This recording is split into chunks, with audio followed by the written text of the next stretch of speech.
That did actually ring, but you missed it because it was still in the intro.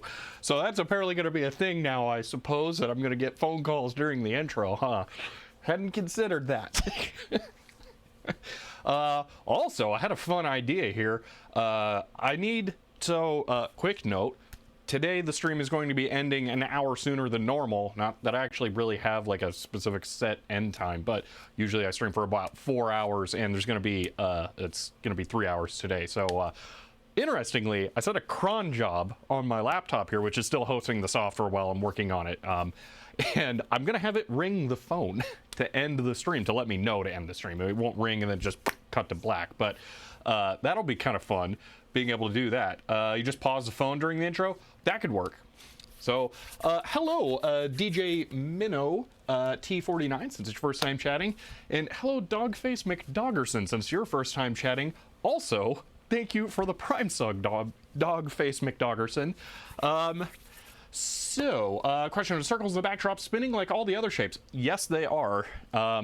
The design for that, the way that that's actually generated, is a particle system in DaVinci Resolve that it's actually really hard to get it to work, but it has a bunch of PNGs that are in animation, and then it just emits the particles from the animation with a playback speed of 0 and a start position that is random between or inside the entire animation sequence. So theoretically, I could actually animate those, but I don't really want to because I just want that exact look. But it's set up to have like way more particles on screen. It's actually really hard to keep it to just like a dozen or so. So yeah, I have really weird issues with that. Also, the big wavy lines that show up are also particles, and that is unbelievably hard to do with just like 1 or 2 on stream. So yeah, it's hilarious. GoPro Potato Vision. Yeah, no, I just out of focus. That's all. It was, yeah, it's fine. Let's see. Hello, how are you? I'm doing good. We got an interesting day today, so I need a simple topic that I know is going to work. So we're going to be assembling some PCBs and then testing them out. So I mentioned a while ago, oh, I forgot to turn the lights on over there. Whoops. That for this setup with the, why is this not working? There we go. This setup with the floppy drives over there, I could only do 2, the 3.5 and the 5.25 inch 1.2 meg drive for right now, until I got one of my floppy switchboards set up. So we're gonna do that today. That is the goal here. So I also spent a little bit of time cleaning up the office this morning. You probably can't tell. And then I was doing some more eBaying. See, face cam slow on the draw today. It may not have been active until I switched to that view. That might be it. Yeah, because now it's good. So, yeah. So, there's a bunch of things that I could meander about here, but I kind of want to get into it. People calling the Pocket 4K GoPro. Yeah, no, it's a slightly better camera here than a GoPro. So according to Twitter, today is George Jettison's birthday. Yeah, they got weird stuff they talk about on Twitter. So, yeah, there's not really a whole lot to go over. Really? I drank a half of that already? Man. You guys want to complain about people on eBay real quick? Because I find this hilarious. Because there's a couple of things I was looking for on eBay this morning. Why is that not there? Oh, yeah, because laptop. There we are. So I was looking at getting some ESD bags, and I found some that are pretty good, but I'm not sure because I really want one that's actually this size. This is what the 1080 Ti that's water cooled came in, and this is 8 inches tall by I think 17.5 wide, and it's a weird size, but it seems like all of them come in weird sizes. This one's just about the closest I could find for now that's really cheap. But the thing is this 100 of them for 10 bucks? I want like 1,000. So I would like to find the correct size here. Someone's bid on those DG drives, wondering if it's you. No, it is not me. You're probably the last person in Arizona with a floppy copy station in Arizona. I would not guarantee that. I happen to know there are a few other very serious computer enthusiasts here. So yeah, I bought actually my Model 1 and Model 4 from one of them. So I can guarantee that that's probably not true.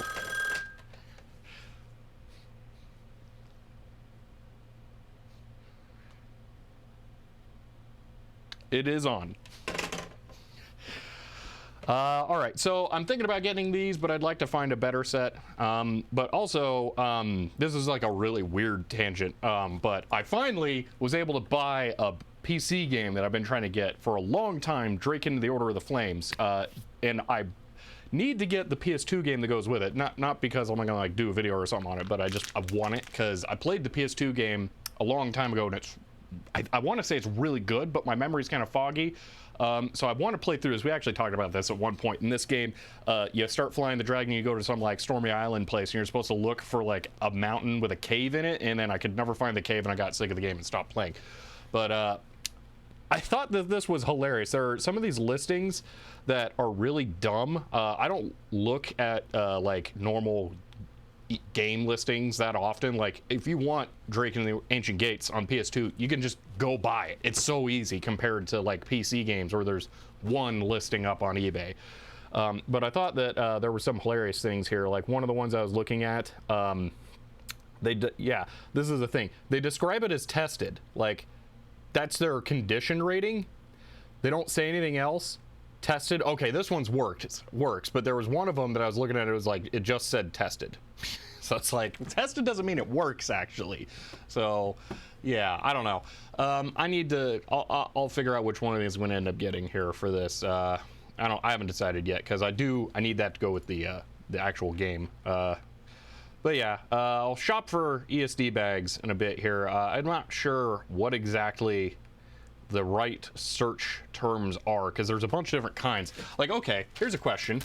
Yeah, the call button's 1K now. Well, Devin the Houseman, the idea is not that it gets redeemed constantly over and over again. We don't want calls all the time. It's meant to be for alerts and trying to get my attention. The router fan, at this point, I'm actually just leaving the router fan on 24/7 because it's whatever. So it's always on. So, but that is a thing that's worth mentioning, especially since it looks like I dropped 115 frames. So, see, putting one graphics card into all 1,000 of them. So Friendly Nolanard, there's different things that I could put in there. So like, actually, let's just go back to this view. That was this. So IBM MDA card, you know, like I could get this bag, which say this Hauppauge card that would fit in, but then I will have, say, this card that not gonna fit. This bag, it will fit in.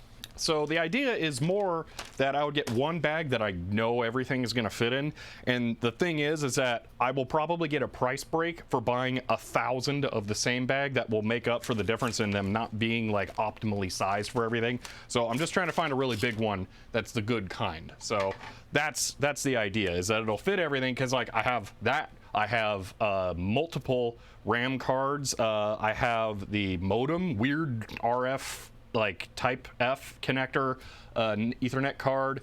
I do actually have a modem. That's an IBM modem. So yeah. So the phone is in case Shelby does something silly and isn't reading chat. Yeah. See, I'm a seller too, and you strive to be 100% transparent. Oh, okay. eBay is pro buyer now, so I just assume tested means working. If eBay forces a seller to give a refund, they had it coming as far as I'm concerned. I'm a seller too. I strive to be 100% transparent. Yeah. It is. It's a thing. I know that oh yeah, with the laptop's capture still going, it's complicated, I know, but for me, I like to be direct. Tested, again, as the definition of the word, doesn't mean working. And then there's other people who have discs on there. Like I've moved from the actual window I was searching into a private window, so it doesn't like dox my address or something by accident. There were a bunch that I had open there. Like there was one where there was like salty fingerprint smudges on the disc, and it's like, why didn't you just clean it? So I don't know. I have rules. Like I'm not gonna buy optical media from something that's really easy to get like that without having a picture of the disc that I'm satisfied with. And a lot of people don't bother taking a picture of the bottom of the disc. So yeah, if you are an eBay seller and you're selling optical media, if you want to instantly win my business up to like $10 more than the average selling price, here's how you can do it. Take your CD. Do I have one? Here, yeah.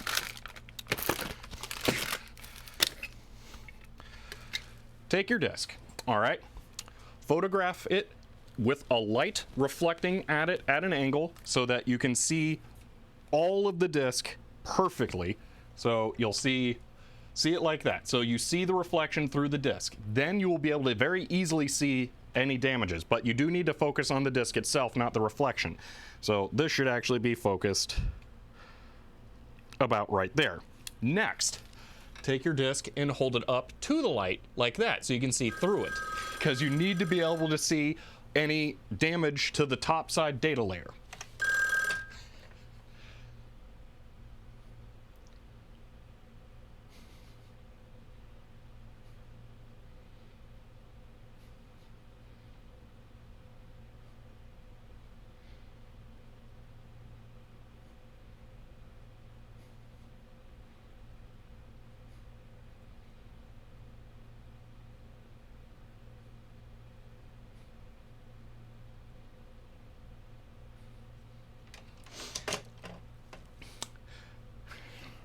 Please, not jokes. It's not really what it's for. We're gonna have dedicated joke days, just for the record. So like regular days, maybe not. So yeah. So you see, seller my deck VT1 was 100% transparent, said that it worked and tested it on a computer. Definitely got my business again. Exactly, yeah. Try to be as specific as possible. So yeah, but anyway, see, phones in case, yeah. See, worse when the seller says something like tested working, and there's obviously no way for them to have tested. Oh yeah, 100%. I all the time see that. Anyway, let's go ahead and get to business here, because I want to get some actual progress made here. So yeah, I'm trying to look at bags. Also, am I wrong in thinking that there's literally no reason to get ESD bags like this? I mean, the point of this one is, I think, to prevent electricity from getting through the static shock, but this kind's going to be way better than that. So, yeah. Yes, no Bart Simpson calls, Hurley Wogan. I'm this close to hooking up an Apple system to my garbage TV. That should be pretty doable. Mine of the Cellular Z420 workstation I use was very transparent condition, excellent photos. Yeah, see, that's the thing. But the idea is that you're on eBay, you're realistically gonna rarely buy from the same seller multiple times. So what you have to do is you have to look as attractive as possible. And to me, giving the most information possible about an optical media will immediately win. I am willing to spend more on a disc that I know is actually gonna work. So, yeah. See, the stripe one is just cheap alternative to the foil bags? Yeah, that's what I figured. And the pink ones I super duper don't trust, because I don't trust that sellers aren't just, well, manufacturers in less regulated countries are not going to just add a pink dye to the Mylar and then just sell it as ESD. Anyway, what card is that on the desk? This one?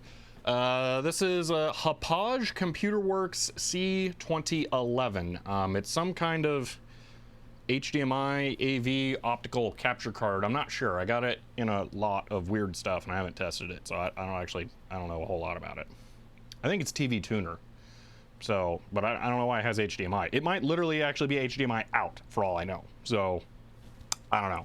It has a IR connector though, but no, now that I think about it, it doesn't have a tuner connector. I have no idea what this is. Why would it have IR but not a tuner connection? Nah. Weird. All right. See, I'm going to stick with highlighted messages I predicted called me has already proven problematic. Well, I will have to just increase the cost, Hiram. That'll be what it is. So, which is unfortunate. Or the other thing is we may change it over to bits and make it cheap. That way, you know, it's easy to do, but it actually costs something. So we'll see. So, oh, claim security. Thank you for the tier 1 sub. I do want to make sure that I wasn't criticizing you. I knew that people would end up using it for the joke call, so I'm nothing against you. Just want to make that clear. But I really appreciate it. So yeah, people keep wasting the phone call. Kind of, yeah. See, I seem to remember buying a copy of PC DOS version 1, which was tested working. Ended up coming with one blank disk and one disk of Lotus 123. Oh my gosh, that sucks. That's very annoying. I just realized I should pop out the chat here so I can see it on my laptop. Alrighty.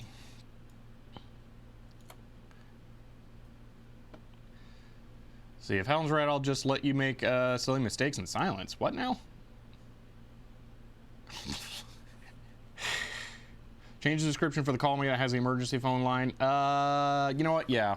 What laptop do you have? Oh yeah, someone asked if I did the operating system upgrade. I have not yet. Like, I'm not doing squat this weekend.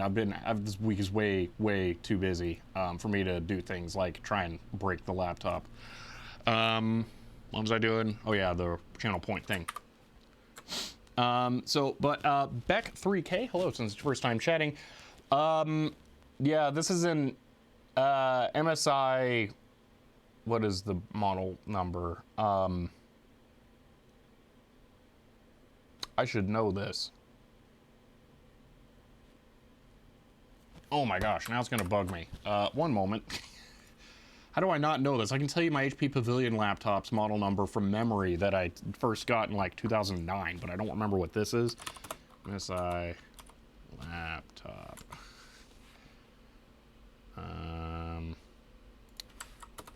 Newegg. Yeah, I was bad. I bought the laptop from Newegg. Actually, it was so bad. Oh, whoa, that wasn't what the laptop, but that's hilarious. It's a Newegg order that cost $666. Newegg MSI. Ooh, it's really close to that G pin. Oh, you know what? It might be a GP76. I think it's a Raider. But U7, is that the thing? See, phone is only going to be used in emergency, aka everything. Yeah, Newegg playing the risky game.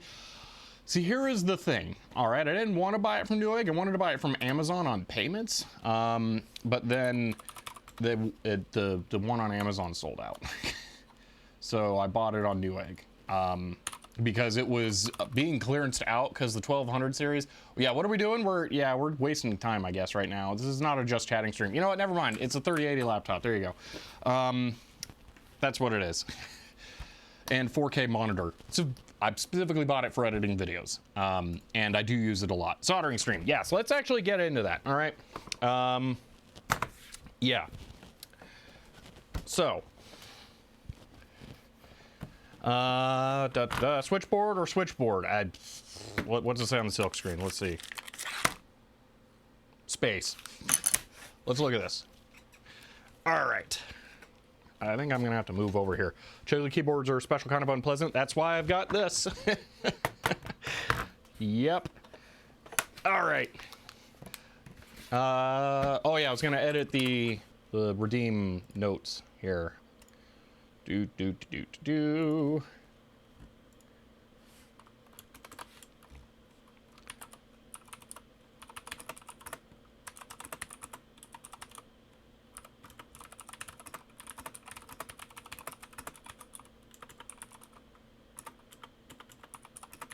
Wow, you were really limited on the amount of text that you can put in here.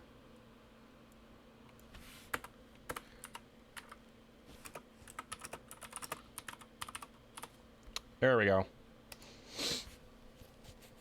Saved.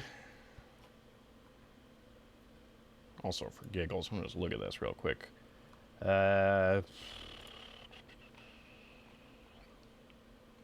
Oh.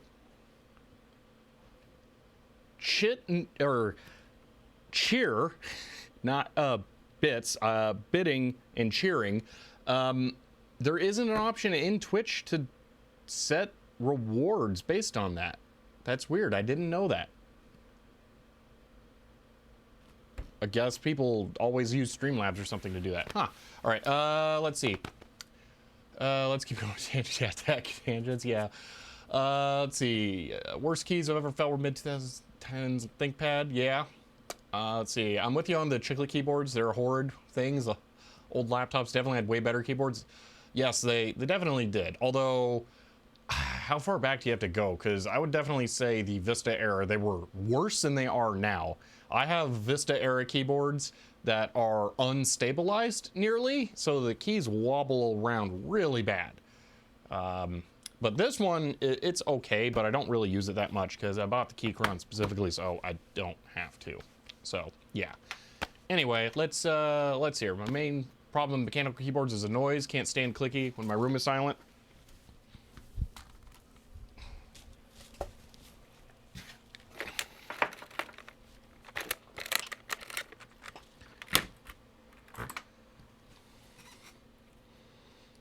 Listen to this.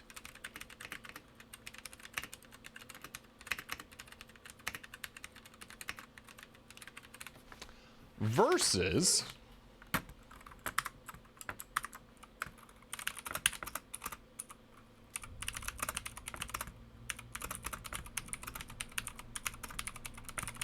so this is the traditional loud keyboard. This is blue switches. You might want to look into this, which is brown switches. This is tactile but silent, at least close enough to silent. So yeah, might want to look into a brown switch keyboard. I hate it. I don't like it. The click is not as pronounced, but if you're coming from Rubber Dome, it's going to have way more click. So yeah, but look at a brown keyboard because that's the silent mechanical keyboard style thing. So yeah. Let's see. Can't use anything but Gateron or Cherry Blue. Need that click. G-Pin, I agree with you. These are Gateron Blues. I want to replace them with Gateron Greens at some point. I was disappointed to learn black is a linear switch. I thought it was a higher force mechanical switch, but I guess green is the highest force switch you can get. Oh well. Anyway, let's actually work on this. So, one of the things I found out this morning is that I'm apparently missing one of my more important storage bins for electrical components. So I'm going to be doing this kind of lame today, unfortunately. But yeah. Oh my gosh. Jim, man, thank you for the 500 bits for the phone collection fund. No, I'm not a phone collector. And then there's linear for those who like them. No, linear is the worst. Linear is awful. There's no reason for linear to exist. Like, why would you want a key that you can't feel? What's the point? Anyway, yet. See, I'd love someone to put a modern laptop case in an old compact 5500 series. That would be interesting, yeah. Do you put random switches on a keyboard? No. Oh, no. Oh, man, that would be really bad with the mix of linears and tactiles. Oh, gross. Anywho, let's get into this. So this thing is a PCB that I designed. It's actually two. We can cut this apart. Or maybe I shouldn't, just because it'll be easier to work on with it being larger. So what it is if you're not familiar with PCB manufacturing techniques, I did something called mouse bites with vias here. So what this is there are vias at the edges of the boards where they meet, and you're just supposed to bend this and snap or cut there. So that's how this works. So this is two different boards that will be taken apart. So this is not one example of something. And you usually put traces between the mouse bites just to throw them off so that they don't like try and get you for panelizing your own PCBs, because this technically is halving your production cost by doing this. So I can't remember, is this PCB way? It may or may not be. I don't know, you'd have to look up that board manufacturing mark. I can't remember who it is. But also there's Tech-Tangent's logo in monochrome. The reason that the design had to be able to do monochrome was specifically for PCBs. So there is that. And these turned out pretty well. I'm kind of happy with them. And I like how I was able to put documentation on the back for how to actually use these if you want to use them on a DOS system. But we're getting ahead of ourselves. That is JLC PCB marking. Ah, makes sense. Because I don't really like PCBWay anymore. So, yeah. Why is that light gotta be so rude as to directly reflect on to this? So perhaps I'm going to actually have the camera view this from the back. Oh, then you can see my pants as I lean onto the thing here. See, logo definitely looks good compared to the old. Yeah, no, that one sucked in monochrome. So this is way better. Oh, now this is there. All right, so this is the floppy switchboard. Okay, so let me walk you through how this actually works. See, after you snap the board, make sure it's firmly, press your finger and run it along. Yeah, no, that's not gonna happen. Actually, that's part of the reason why I have files, so I can help fix stuff like that. So yeah, we'll be filing the edge once we do that. So what's PCBWay beef? So PCBWay uses IP they don't own in advertising in PCB design. So one of the things that actually they just have a problem with the IP in general. So they've used people's videos without permission. Some of the PCBs that they advertise with have artwork on them that they don't own. So yeah, at least you're wearing pants today. I mean, I've done every stream wearing pants because I usually stand. So that's a thing. Anyway, so there's a downside here to where I currently have the camera mounted. It might sway the entire stream. Yeah, I might have to move the camera here because I don't think that's going to be acceptable. It's driving me nuts, that's for sure. And I'm not even watching. And it's only... You have to fix that, don't I? Yep. We're fixing that. All right. That's going to be too problematic. I can't take it. I can't. No, we're not doing that. Alrighty. Good night, camera.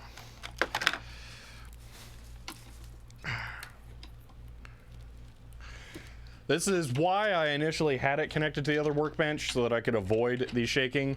I forgot that that was the reason why when I moved it over here. I moved it over there for one particular stream. I don't remember what the exact reason was initially, but there was a reason I did it.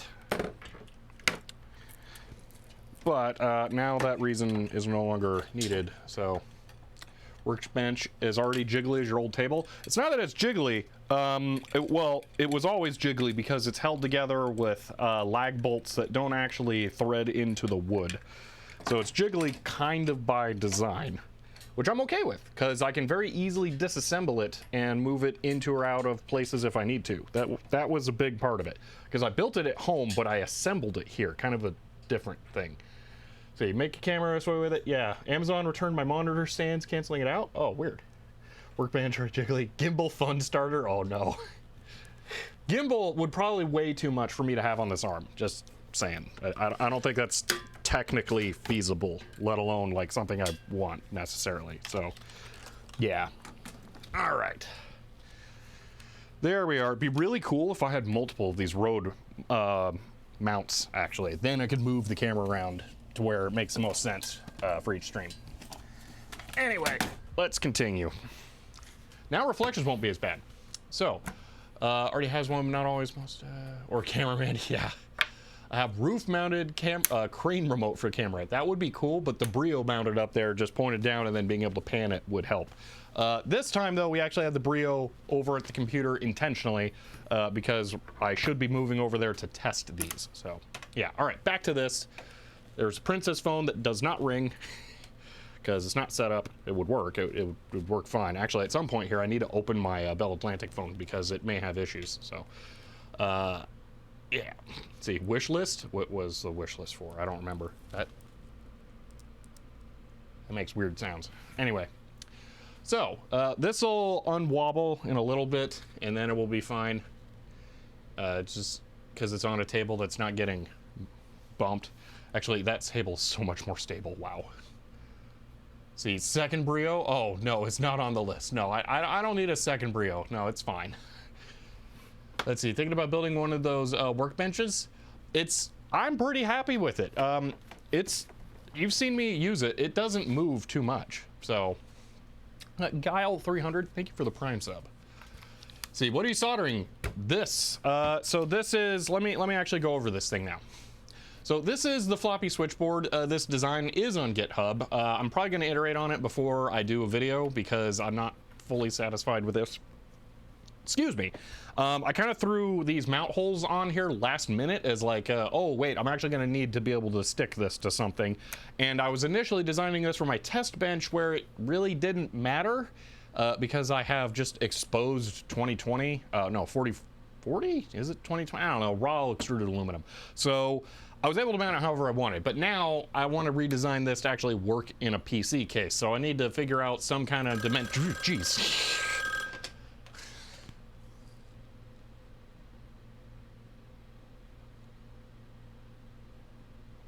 That is a good point, Helen Croft. You know what? I'm gonna go grab an actual floppy cable, because I grabbed regular ribbon cables that don't have a key. So I'll just go grab an actual floppy cable that has a key, because I'm gonna use those to hold it in while I'm soldering. So that'll make it really obvious to me that I need that. So let's see, is that a keyed cable? No, and I do see you guys have the hype train going. I was just trying to finish what I was saying, and then I was gonna thank you all for it, but distractions. None of these are keyed. You know what? Let me just bring the whole bin out there. Oh man.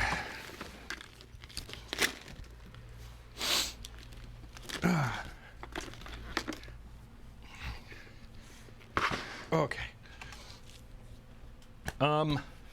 Okay, let me catch up here. Nobody call him when he has soldering. Oh man, that could get interesting. Oh boy.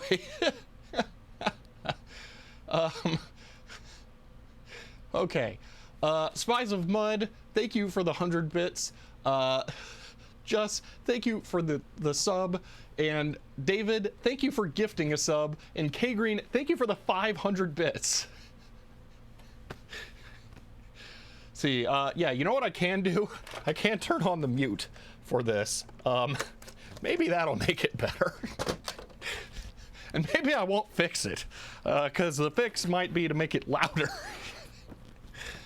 Oh, man. Maybe leave the phone off the hook when things get hot. Ooh, that's an interesting idea.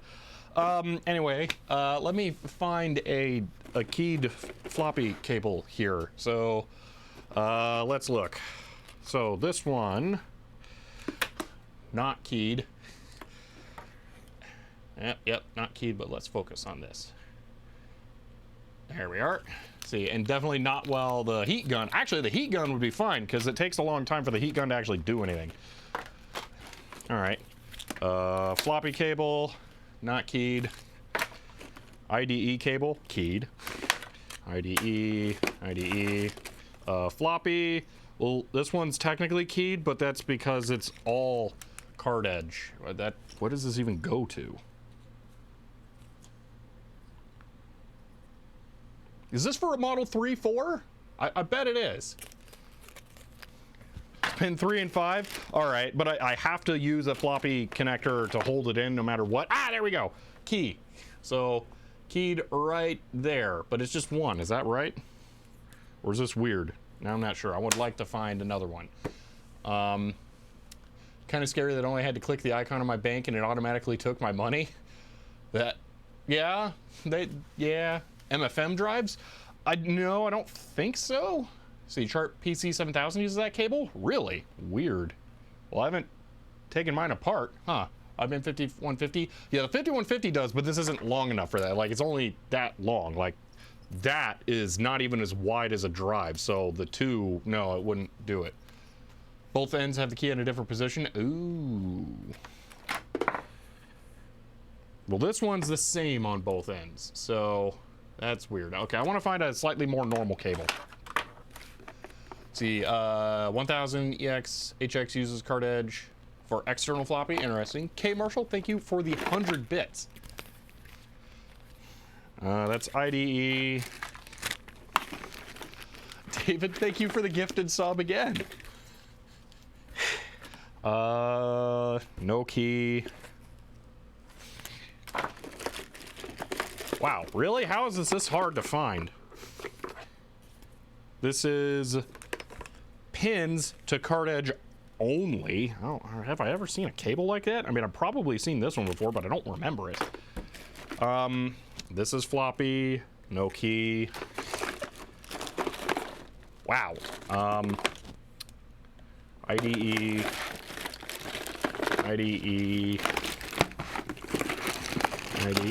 Everything else in there is IDE. Wow, man. So I only have one keyed floppy cable? Seriously? Huh. All right. Huh. Well, David, thank you for the gift sub yet again. All right, so I guess I'll go with this. You're saying it's 3 and 5, so I think that's 3, but 5 is somewhere else. Let me look at a drive. I've got 2 of them over here. The other end, it doesn't matter. That's the key for this end. You know, let me just go grab a... You know what? Is there a 16-bit ISA floppy controller over here?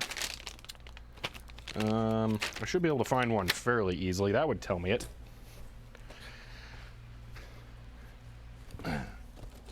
Just a plain old simple, you know, multi-IO card that does all the things. That's what I need.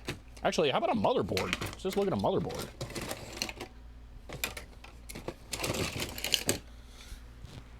This motherboard has all the pins on the floppy connector. How important is that key? That one, okay, that one matches the... No, that one's slightly different. We'll go with that one. Okay. This is the only motherboard I found with a key, so we're gonna mirror this one. Okay. Mr. Gadget Labs, hello, so it's your first time chatting. But all right, where is it? Whoa, this motherboard's cool. It's got 2 IDE things. Keyed floppy connector, there we go. We'll match that one. If you have stripe, do you need a key? Yes. Well, the thing is I'm actually making a board that the floppy cable plugs into, so I have to have the key so that cables like this kind of can actually plug into it, although this cable can't plug into this motherboard because the key is in a different place. So that's a thing. What board is this? Via chipset.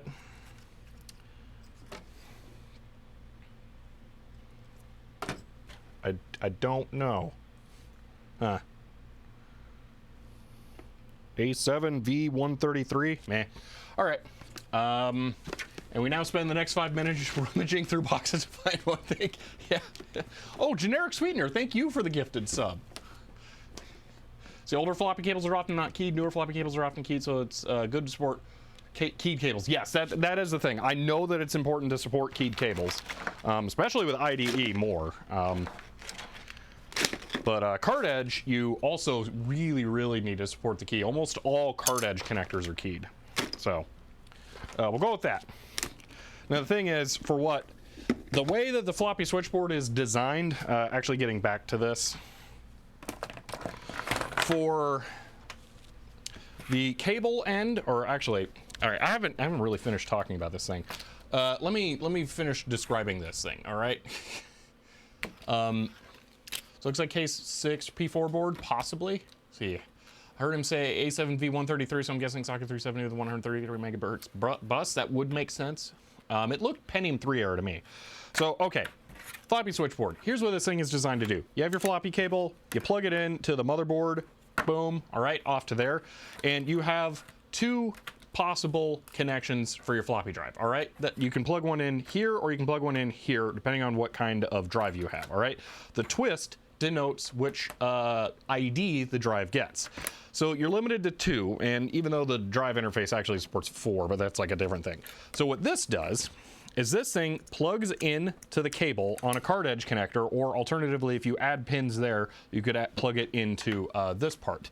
Then you have 2 output connections, and the thing is the way that I have this designed, you have to use straight cables like these to plug into those, but you can plug one in here, and then you can plug one in there, and then you can connect 2 floppy drives to the connection point for a single drive. And then what happens here is you connect a DP-DT switch, one of these, to one of these header connections, and this is actually designed to allow you to use a switch crossed over cable. Oh wait, no, this is for which point on here. So if it's after the twist, you have to put the switch on there. If it's before the twist, then you have to put the switch on here. But you put the switch on there, and then it disconnects or connects the drive motor signal and the drive ID lines to the different cables. So that is what it is. And if we look at the silk screen on here, you can see we have motor 1 and select 1 and select 0 and motor 0 as the switchable things on here between the beta and the alpha connections on here. So that's what this is. Sort of, Richard. The cables are straight, yeah. The cables are completely, slightly out of focus, that's what it is. So these cables do not have a twist, that's the thing. They don't have a twist, so this twist, this, no twist. Yeah, A1 and A2. Yeah, but the thing is, theoretically, you can actually address them as D if you boot off of a hard drive.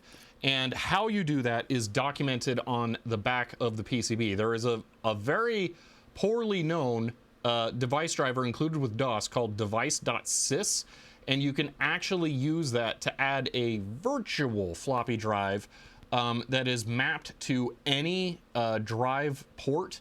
So you can tell it to add another floppy letter to the operating system for a drive that is at the same interface as an existing floppy drive that your BIOS told DOS. And with this board, you can then switch the drive over at the motor and select signal points, so that when you try to access the drive at that same interface connection that your BIOS says there's a different drive, you can actually use it correctly. So yes, you can have a C or a D drive. So that is possible. It's just complicated. DOS, MS-DOS is the only operating system I know of that does this. And there's only certain ranges of the DOS versions. I don't remember exactly which ones they are. DOS 7 included with Windows 98 does not support this. And I've tried to forward port the device driver and get it working. Couldn't do it. I think it's tied to the kernel version. So yeah, it's kind of weird. Anyway, it is usable with MS-DOS to actually add an additional drive. Is that how my parallel port zip drive works? No. No, it's actually completely different. So just move both pin 3 and 5 so any cable fits any direction. I can do that, yeah. So I'll use this one. No, where'd that weird cable go? I just like having like tangible examples of things. So I want that other cable back now. Where'd I put it? Is it still up here? Is that it? I don't see it. I thought that was it. No. Oh man, I hate it when I misplace things. Where did it go?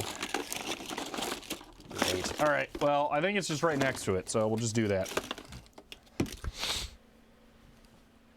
So it'll be this pin, wait, no, it's missing. The motherboard, they're just the ones right next to each other. Anyway, so you're gonna make a video on this floppy board? Yes, eventually, but not this revision of it because I consider this revision difficult to use. So, floppy cable. Oh yeah, let me look at that.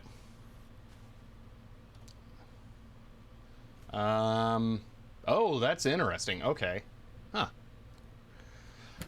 Yeah, on that, there is something I did on the silk screen here. I added the little bump so that you know exactly which way to use it, and then pin 1 is marked distinctly on there. So, finally caught a stream, time to watch some cool electronics. Well, hello, Adam B. Stream, since it's your first time chatting.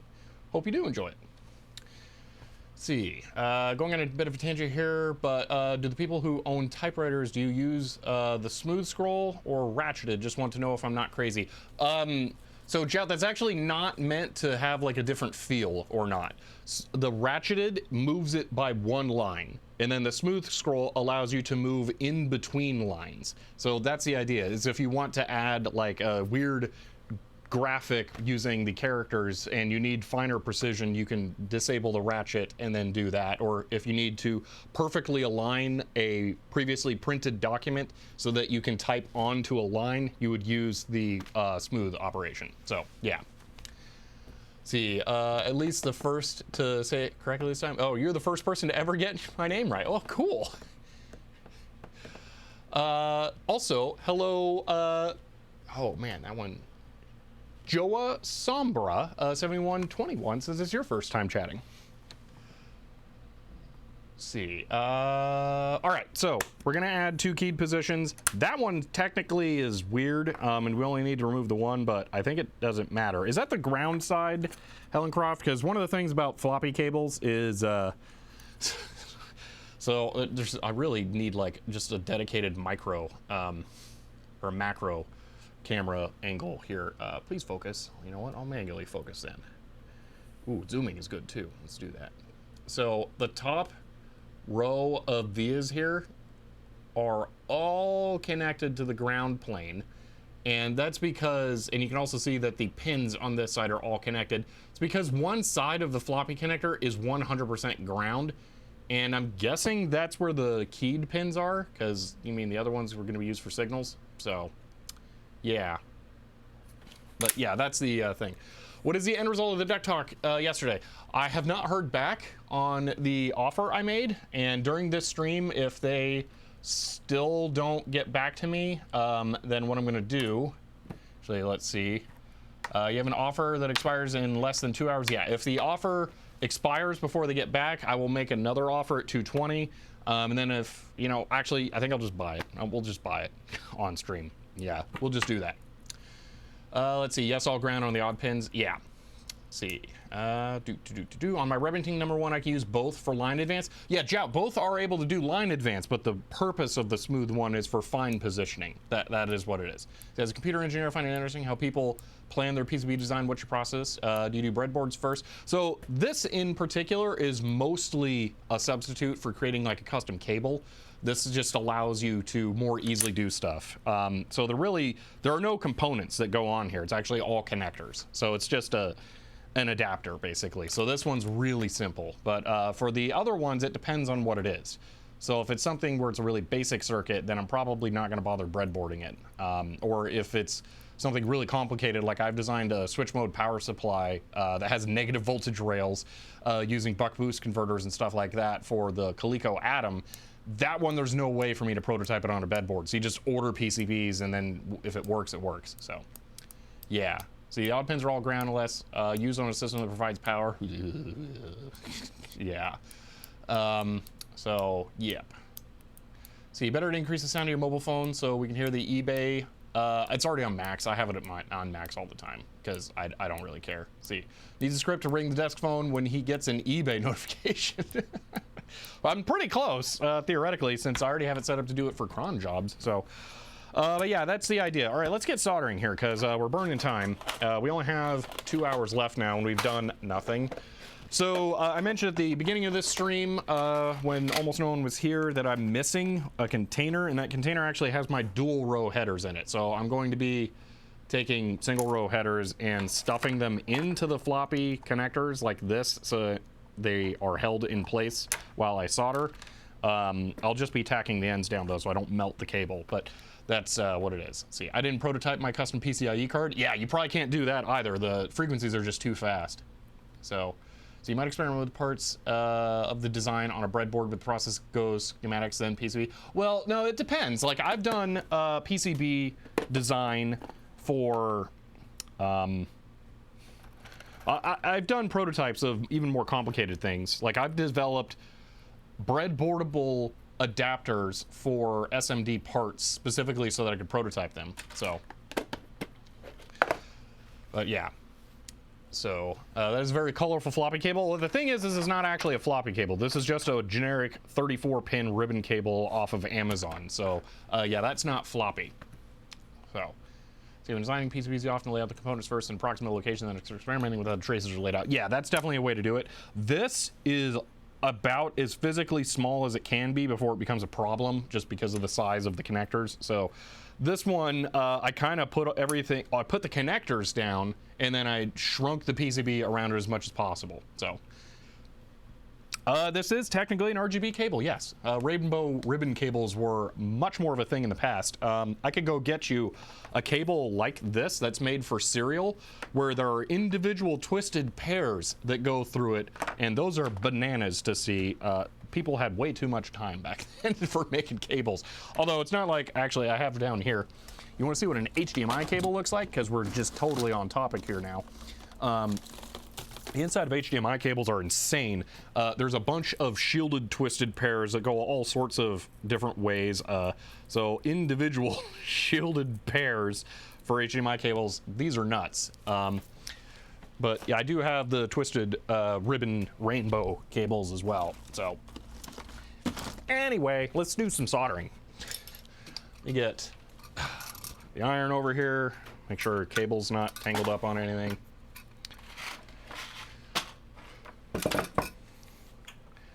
Cable is tangled up on everything.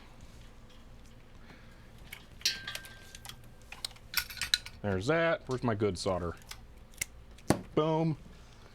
And flux, because that makes everything better. See, disable the phone. I don't know. I'm hesitant to disable the phone because I will just forget, and then it won't be on for the rest of the stream. That is 100% what will happen. So I will leave it to Hellencroft. If they want to disable it while I'm soldering, they can. But yeah, see, rainbow twisted ribbon cable. Yeah, they are great.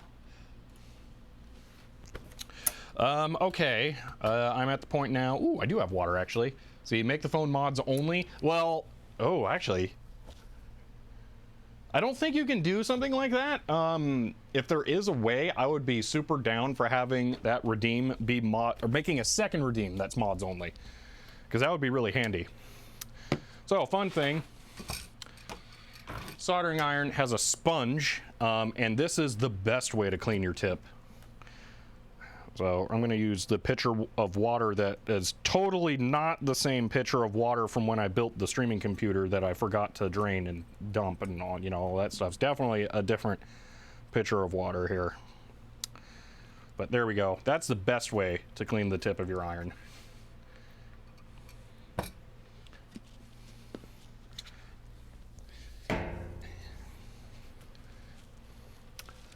Second best way is the brass wool, which I don't know where my, there it is, the other thing here. This is I love this, but that's the best. That's the second best way to clean, especially with a heavy thing like that. All right, let's turn the iron on and get started here. We call that recycling water. Try to water it daily. Maybe you can get some PCB seeds. Yeah, really. Okay, so we are going to be. Yeah, I think I'm good. Yeah, since those are all ground, I'm good just taking out all the pins for those ones. So. Yeah, it is keyed on the ground side. So let's do this, start putting these in there. And man, that's a smelly soldering iron. You got that same roll of solder, Radio Shack? JRRA. First off, hello, since it's first time chatting, thank you for the 666 bits.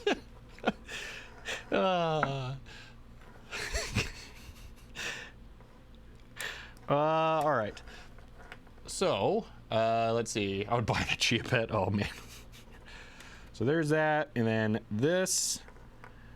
Boom. And then the way this is designed, I can actually repurpose these to go into the switch areas. But now we need to pull out the keyed pin. So I think I just, on this side, I skip, leave the first one, and then pull the next two. So let me go back to Helen Cross image here, actually. Radio Shack solder. Yeah, it's very ancient Radio Shack solder. I will admit that, but any Radio Shack solder would have to be. Where is my roll of Kester? Because I have that too. Oh, there it is. This is also very vintage, as you might guess. But we're gonna use the Radio Shack solder today.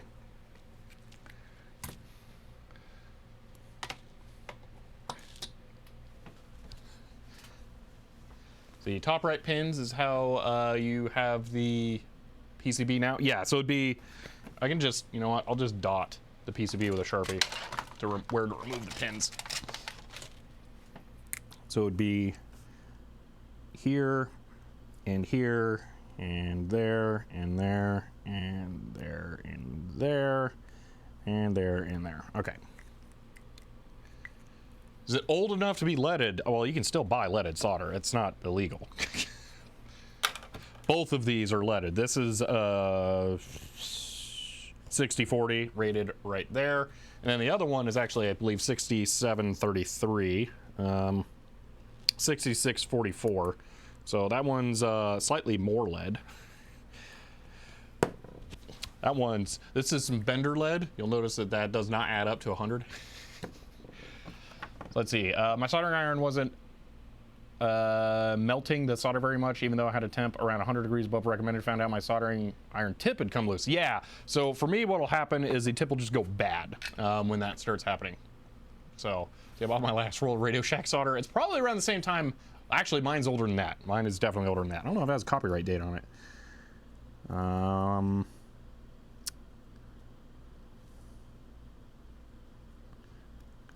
The warnings on the bottom say it's very tasty and you should definitely eat it. Nah, I don't see a date. 6644, 100% better. Yep. Is there any benefit to using leaded solder? Yeah, it has a lower melting point, and it's more eutectic is the term. It flows better as a fluid. So you could also say that it is a, I'm trying to remember the correct way of phrasing this, lower viscosity. I hate that word viscosity so much. See, for my electronic works, 6337 is actually generally better because it is a eutectic mix. 6644 and I'm working 6337 is what I prefer to go for. All right. See, leaded solder tends not to crack as much over time too. Yes, that's the eutecticness of it. See, lead paint is very tasty. I'm already autistic, so I don't need anything. Yeah, mess with your brain. It's not bad like you might think. So, all right, we're gonna yoink the pins that we don't want. So that'll be this one and this one. So there's some free pins. And now we just solder them on. Seeing Big Clive's rants that normal consumers can't buy leaded solder. It's just on Amazon. Like, is there weird restrictions in other countries? Is that what it is? Because I've never had trouble buying leaded solder before. So. You know, Samsung drives only have 4 ground pins to say, wow, that's pretty bad. All right, I'm gonna move this out of the way here as I begin the soldering process. Probably put the keys in the second revision of this board. So it can be difficult to purchase outside of the USA due to environmental regulations. Ah, okay. Yeah, Rojas is, yeah. Leaded solder also doesn't produce flakes. I think so, yeah, the tin whiskers type stuff. So, all right, do things here.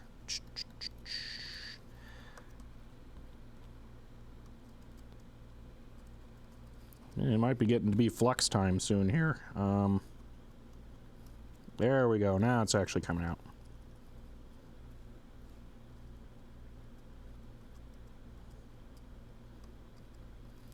I'll decide when I run out of these flux pens if I want to experiment with the like flux syringe stuff. So yeah, I'm seeing DuckTalk 3 circuit boards on eBay. DuckTalk wasn't an ISA card, was it? There are ISA DuckTalk cards. There's multiple different kinds of DuckTalk cards. The one that I'm probably going to buy today is going to be a serial module. See, I'm at Goodwill right now. Do you need PCI Express either? Express? That's weird. No, I don't. Thank you, though. All right, let's tag the ends here. And then I will align the connector, and then we can remove the cable from it.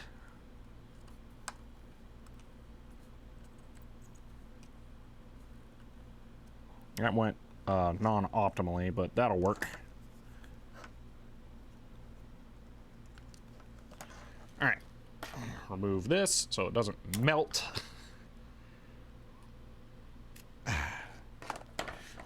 And now the actual soldering. See, this DuckTalk 3 card looks more like S100 bus. Oh, that's weird. Oh, that was really confusing why there were no pins there for a moment.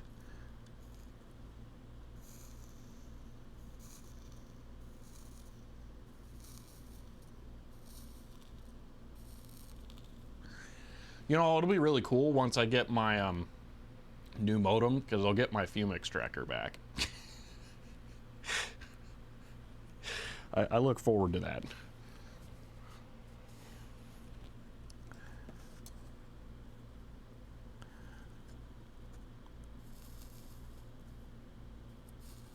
You guys want like ridiculous close-up macro of this?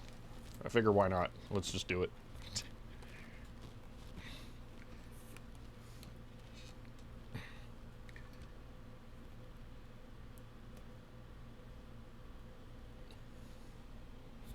Although the lens does have to be far enough away that I don't spatter hot flux onto it, so there's, you know, that.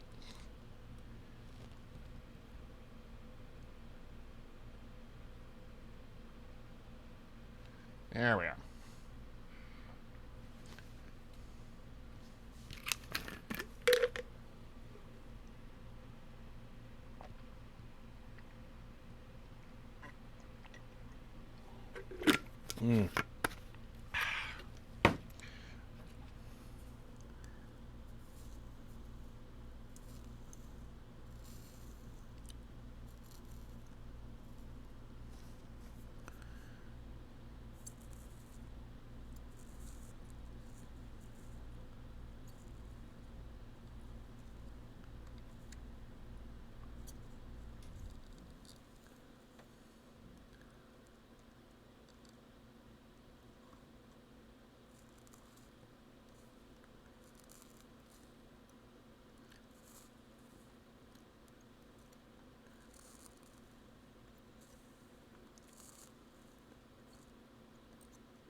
All right, that all looks good.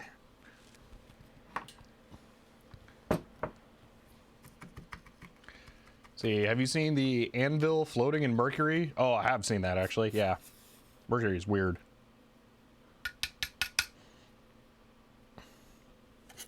All right, so there is that one on. Now let's do the next one.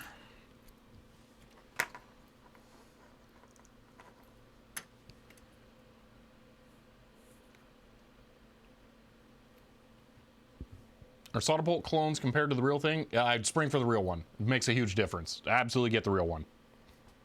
I probably won't be using mine today, but it's a big difference. Get the real one.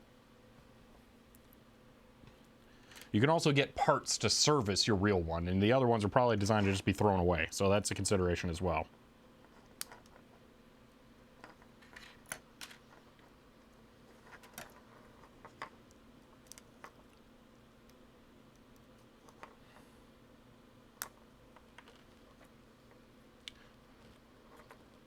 What is the thing you're soldering? This is a PCB I designed that allows you to connect 2 floppy drives to a cable where only one is supposed to go, and then use a switch to select which one you want to access.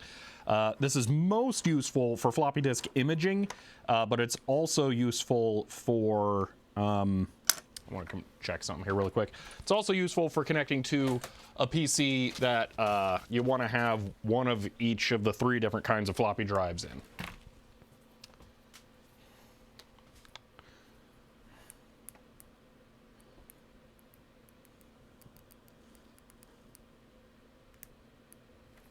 Cables, you just worked for me earlier today. Seriously.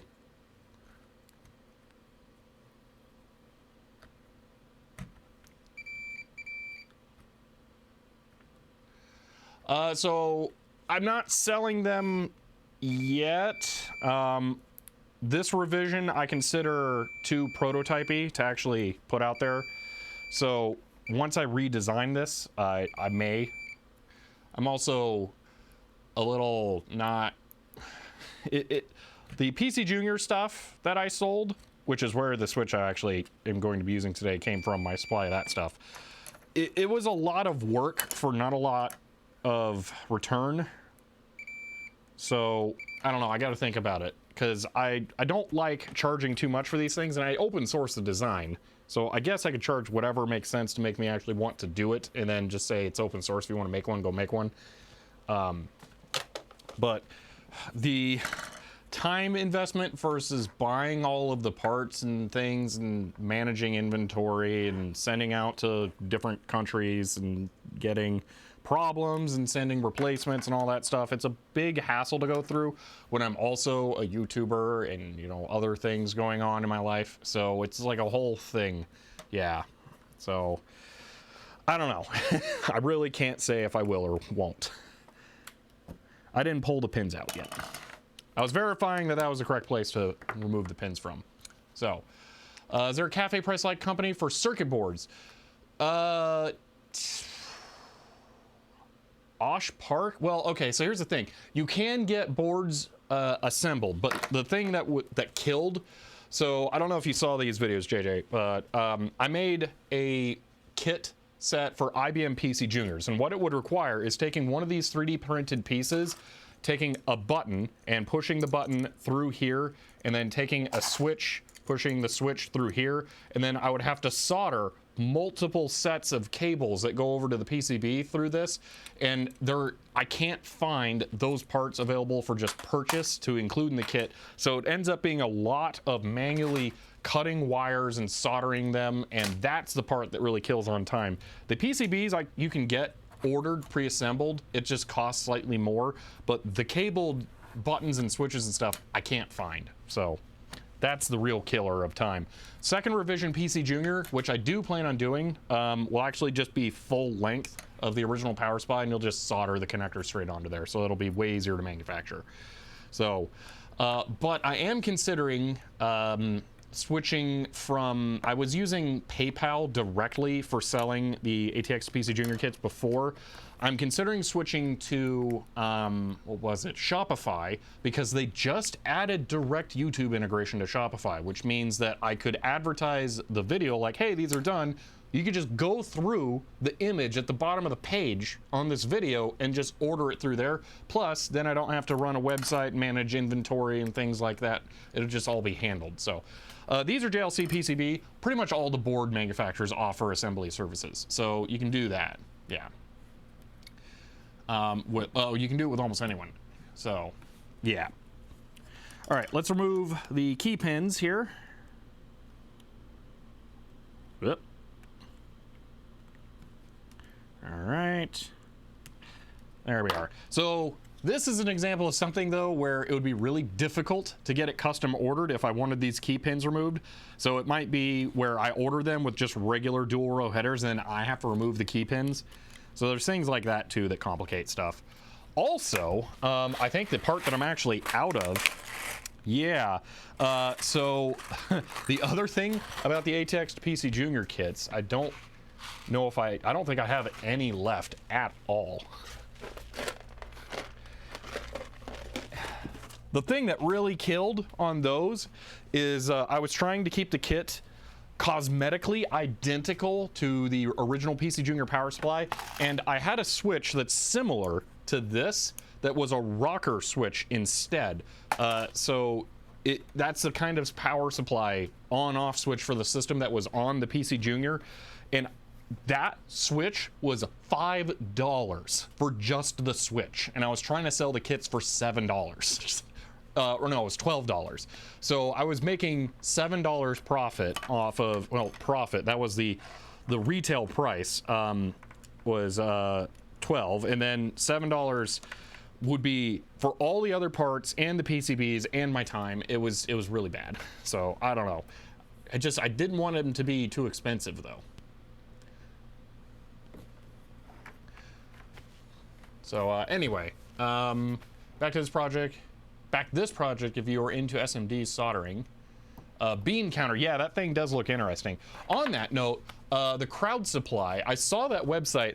That is another thing that I'm considering. I might do like a crowd supply order to get the capital to buy the supplies to produce the kits as a way of like pre-ordering the kits, because that sounds interesting. That was the other thing that really sucks about the PC Junior kits, is that I invested like $500 in the components, and then it took me like 6 months to get the money back. So yeah. Do tons of soldering, and I still find it entertaining. I do like soldering. Let's see. A lot of the board houses now all saw their manufacturing types. Yeah. Let's see. All right. See you, Joseph. See, you could charge a lot more. Yeah, definitely. Hobby purchase or donation, kind of. Yeah. See, totally OT. What is doing the framing on the face cam? If you do !face, I think. Yeah. Then yeah, there you go. Someone did it. Jout. Thank you. That shows you how I'm doing it. So the heat might melt that wire connector. Yes, Condarsa. That's why I'm only doing the tips, and then I'm unplugging it, and then yeah, there are the tips, the ends. So I'm just doing this. I'm tacking these down so they won't move.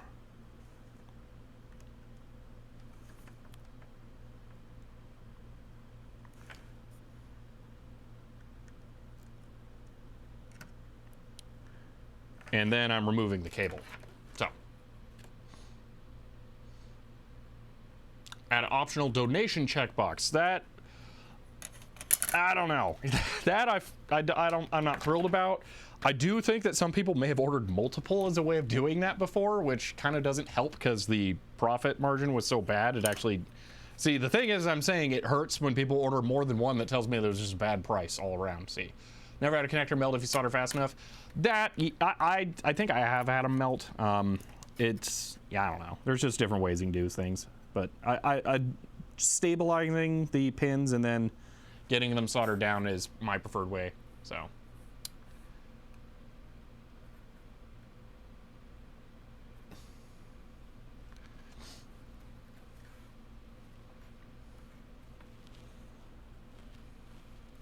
Status of techtangents.net.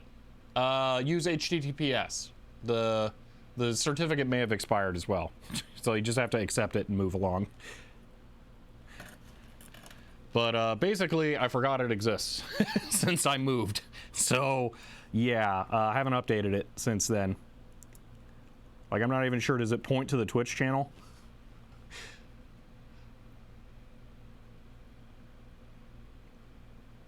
Seems to work just fine. Oh, interesting. Have you guys previously accepted the out-of-date certificate? Because that might have happened. So glad I'm paying $5 a month for that Linode that I forgot existed.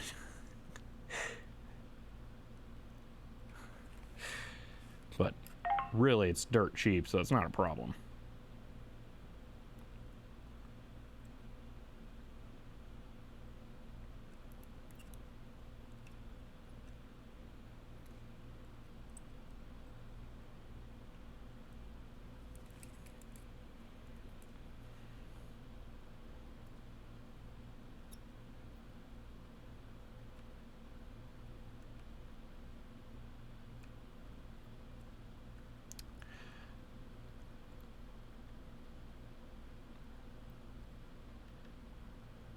All right. See, cert is valid until October. Oh, it might be automatically updating. What about akapakuku.com? That one is indefinitely on hold. It says I'm going to try and write a website in C++. That ain't happening. And in reality, I probably just need to park the domain because I don't want anyone having it. Yeah, phone notification. I don't know what it was. So you can get Chinese speech synthesis modules on Amazon for under $8, but don't speak. You don't speak Chinese. Yeah. See, last post is a capacitor replacement guide, although it's password protected. Yeah, so that was actually being sent to patrons so they could read it. So, yeah. My mom Pongs. Yes, this is a floppy switchboard that allows you to connect multiple floppy drives to one floppy connection. So that is what I'm putting together here right now. And then we're going to go test it in a little bit. So. That's impressive that they do Chinese.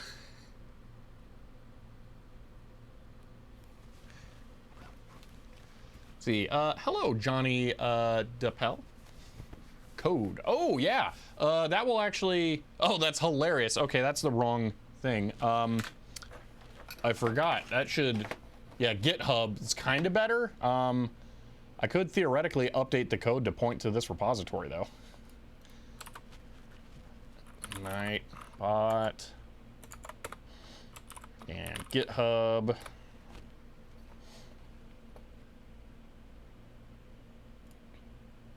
Floppy switchboard. Copy. Why does Nightbot always sign me out every single time? Code. Edit. I'm just gonna paste that there. Boom. All right, now code works correctly.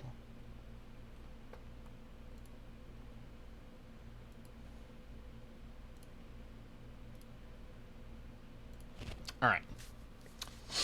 Akapaku.com lacks MIDI. Is it actually possible to play MIDI, or does it have to be rendered? So, yeah. I'm not sure. I wouldn't mind it, but if it can actually play MIDI, perhaps.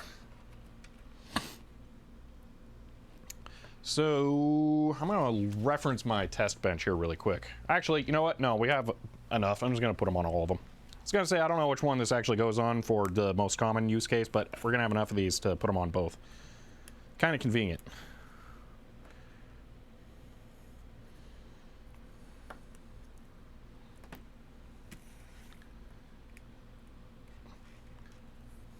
Need to write a custom command bot. I will be able to, so I'm actually kind of liking the fact that I'm learning the Python API now because I will have the capability of doing that. So we're going to have some interesting options in the future now.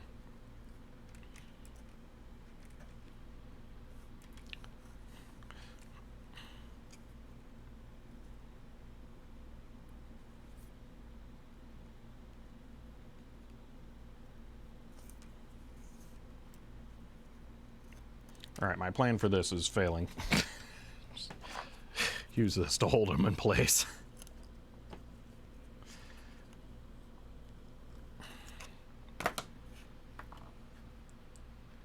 See, someone made their own bot with kill and restart. What does that do? Does it just restart the bot?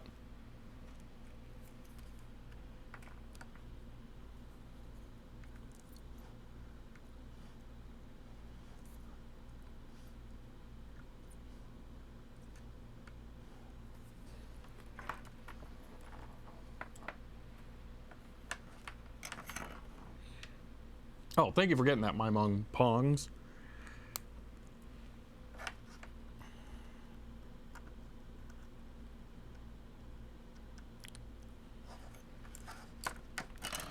Oh, it might actually be helpful here if I do. Did the thing close? Okay. Holy moly, I got a lot of text in that floppy switchboard repo. Seriously? Wow.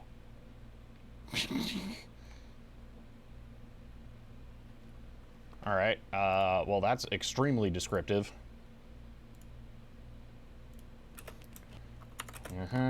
Code to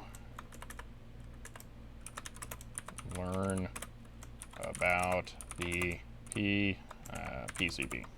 There we go. Boom. Done. See, maybe even made a web interface for the mods to add and change commands. Ooh, that is fancy. Unfortunately, I don't have port forwarding here where it'll be running. It would have to run through a VPS. That gets a little complicated. And it does actually have to run locally now since I have the SIP connection to the phone.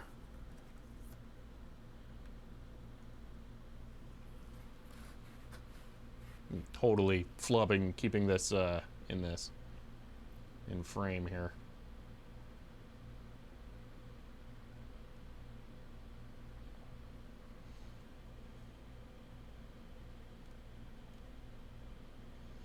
Yeah, almost an engineer. That's definitely a use case. But the best use case is something like the CryoFlux or the Grease Weasel that can only connect to 2 floppy drives at once. But every time you interface with the floppy drive, you specify how to use it anyway. I'm going to use this today to connect to my Grease Weasel, 80 track, a 40 track, and a 3.5-inch drive. That way I can have the 3 main drive types all ready to go all the time. And then there's just a switch that'll go between the 40 and 80 tracks. So.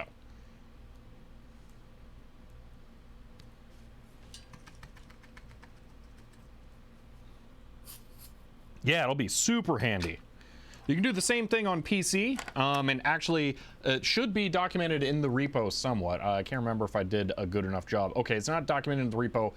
Okay, barely it is. Ah, man, that's gross. But there's an example on the back of the PCB on how you can actually use DOS's lesser known device.sys device driver to add extra floppy drives to your system and then use a floppy switchboard to actually access them from DOS.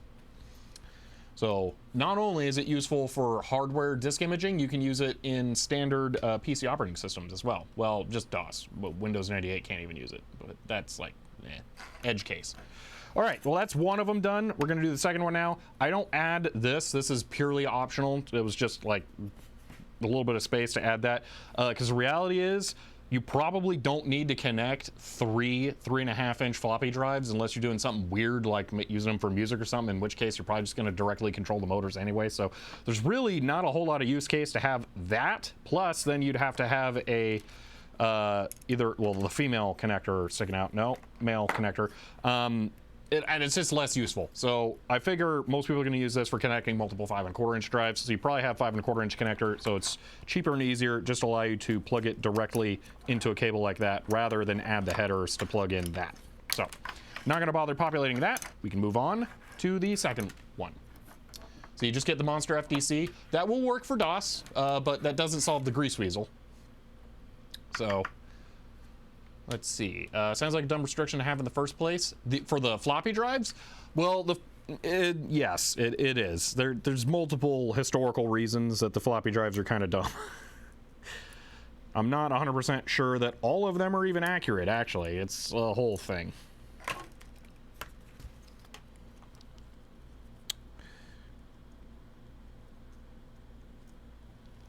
All right.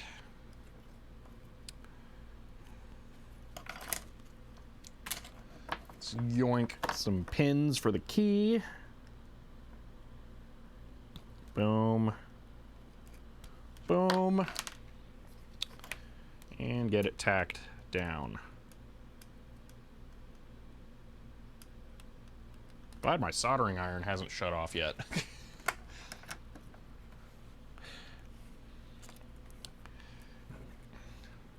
Unlike Moss's, mine auto-offs.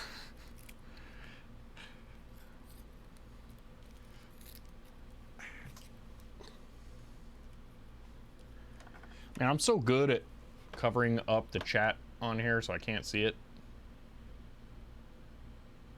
I can look up to the other screen, but as I've mentioned a few times, it's very unpleasant too because the display is so bright. Or the display, there's a light beside it. That's what's really bright. Anyway, let's get this tacked down. So is anyone going to VCF West next weekend? I will not be, unfortunately. Wondering if it's feasible to arrange some sort of Tech Tangents meetup thing. I won't be there. It's a very long drive and flights are very expensive right now, so I'm avoiding traveling at all, which is a shame because I really wanted to go to VCF West this year. Also, was really hoping the pandemic stuff would just be completely gone by now, but it doesn't really seem to be. So, yeah, that's another fun thing.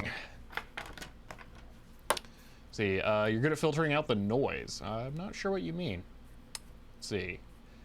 On the Twitch Discord channel, I linked to the Hdmi Deck Talk compatible TTS module. Interesting.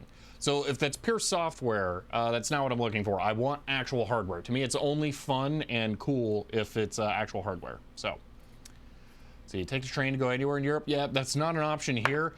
Oh man, they've talked about adding an Amtrak line between Phoenix and California, and that would be amazing for me. So if they ever do that, I will take a train there, because that will be awesome.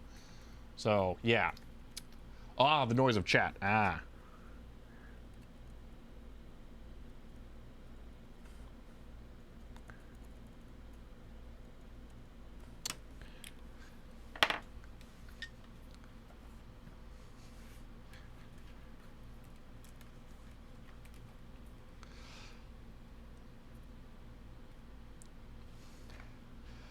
Yeah, Anonymous Pepper, we have really terrible rail transport. Basically non-existent, at least on the West Coast.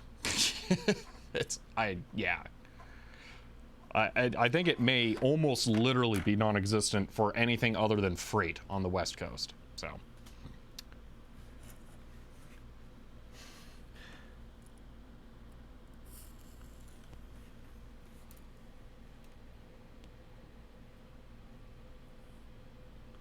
Oh, is that what it is, Helencroft? Yeah, so it's gonna be. I'm really picky. I want it to be original hardware and plugged into my sound mixer. I don't want it to be an emulation in any way. So, East Coast too mostly. Yeah.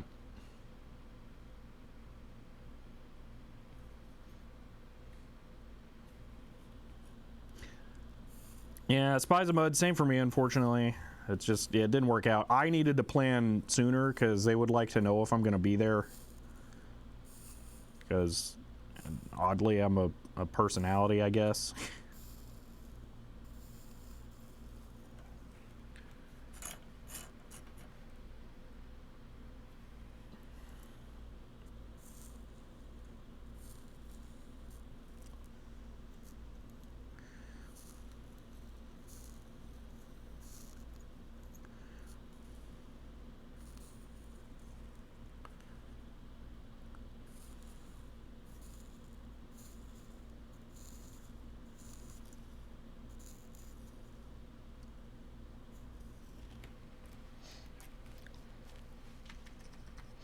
How's a parallax device emulation? Well, the real Deck Talk experience is kind of like 80s. It might be a modern version of it. I don't know. This is not what I'm really looking for. I don't know how to explain it other than that.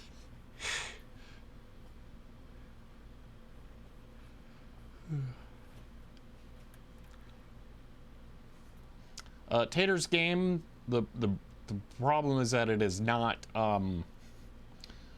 politically advantageous to spend money on infrastructure. That is why. So nobody wants to do it.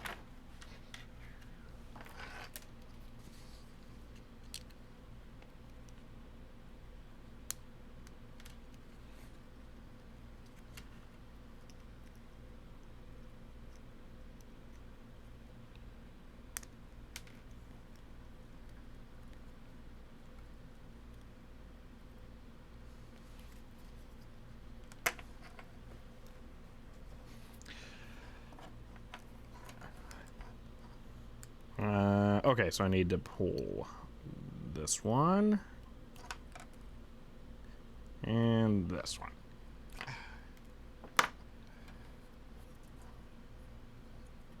So if I ever send you anything, I will add hard drive brackets and double header PCB pins. Yeah, well, I do have them somewhere, Condarsa. It's just that the bin that I kept all that stuff in disappeared to move. I was looking for it this morning, and I swear I've seen it since I moved in here, but it just vaporized. I have no idea where it went. So I theoretically have some somewhere. I just don't know where they are. Really, what I would like to get for this, I have one. I can show you what the proper thing to use for this is.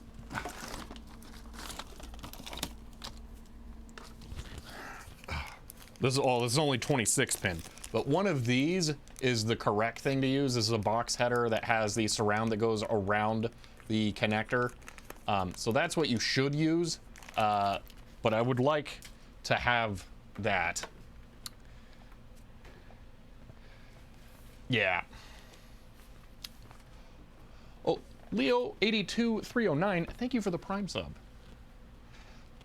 See, oh, so that is an issue, not an is me. Ah. See, some box headers even have ejector handles like RAM slots.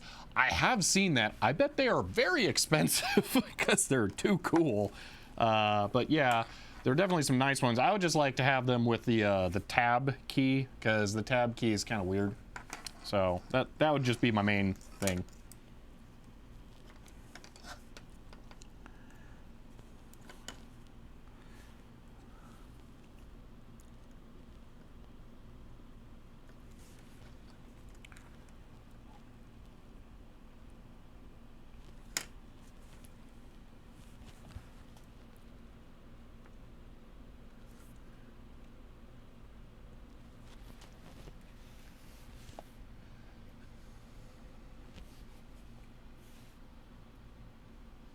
They're expensive in manual assembly too. Well, that would be if you order boards prefabbed, or you could be like me and be an idiot and spend 2 hours manually soldering them.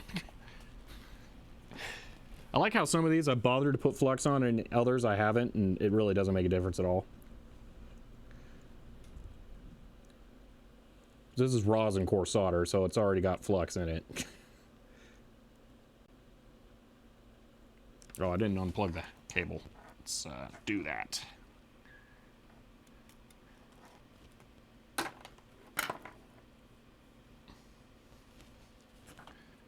Solder has flux inside. Yeah, I know. It feels right to do it though.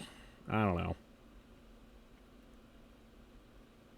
It's not cheap. Each one of those pens is like $5, so I should probably just stop when it's something like this where it doesn't matter. Things like SMD chips where it makes life a whole lot easier. It makes way more sense to do it. So waiting for that.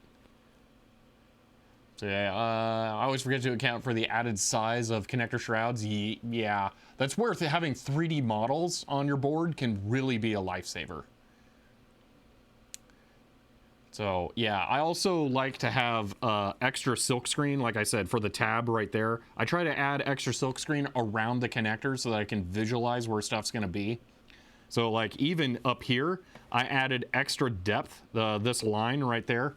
That is meant to give me an idea of how far I need to have between the card edge connector and this, if for some reason they were ever both connected.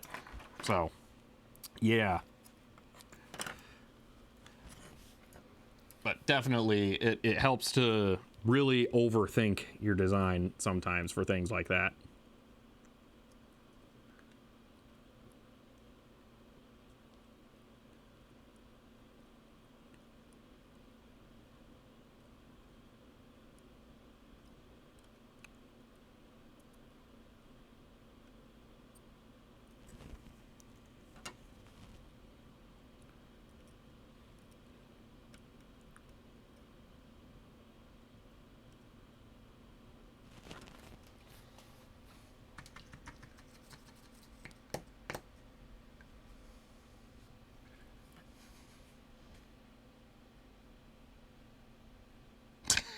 Darks out the pine tree flux. Probably would smell about as good as some of the older solder I've used. I've encountered some very vintage solder. Oh, it is some of the best smelling flux ever. Oh my gosh. I don't know if it's because it's natural like that or if it's because it's full of all the cancer, but oh man, it smells so good.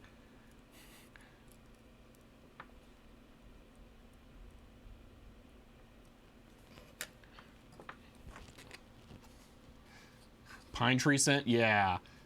Yeah. It's really good. There's some fluxes that are just really good smelling.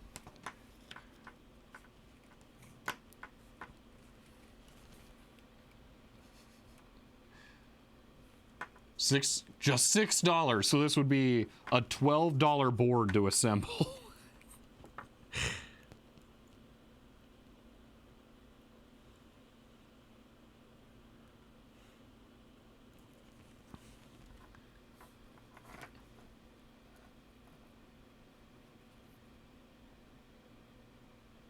Talking to a podcast, I 100% endorse that design philosophy. I will never submit a PCB board design on the same day I finish it. I have a hard rule about that.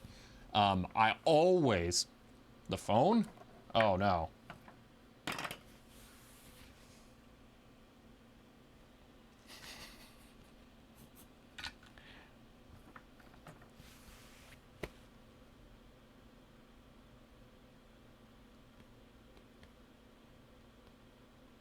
Oh, wow. Did the internet just like...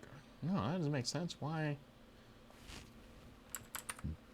What is going on?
Is it back?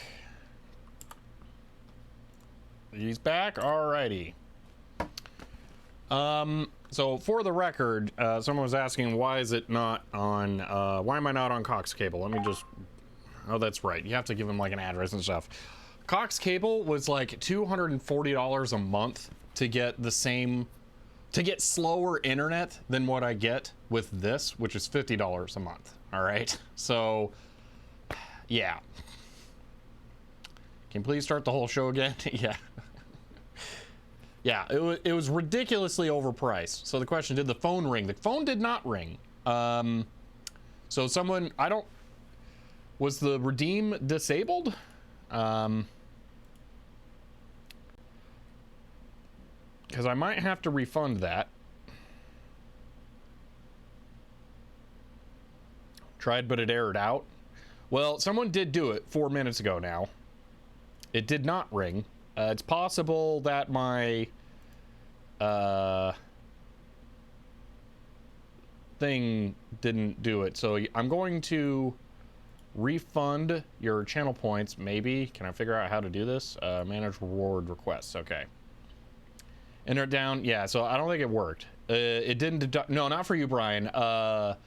My mom Pong's got it in there. I'm going to reject it so that it goes back to them. They get the points back. So that will be it. So Python calculator is unbanned. What? Is it? Did this count as a second stream? On my end, it didn't. I didn't stop the stream. So I guess it does count as a new stream. That's weird. All right, then. That's annoying. I didn't stop the stream on PC specifically. Okay, 2 minutes. Blah, whatever. Oh, well. All right. Well, yeah. I guess the phone was not set to mute. So, what was the issue? I don't know. I just turned the modem off and restarted it. One of these days, I will have to go actually get it exchanged. But usually when I'm done with the streams, I just want to go home because I'm exhausted. So I don't. Yeah, one of these days I will do it. I'd probably be on a day where I just film regular video. Maybe this week. I'm going to try and do an easier video this week. Maybe that'll work out. Do nice, easy one. Get out early. Go do the thing. So.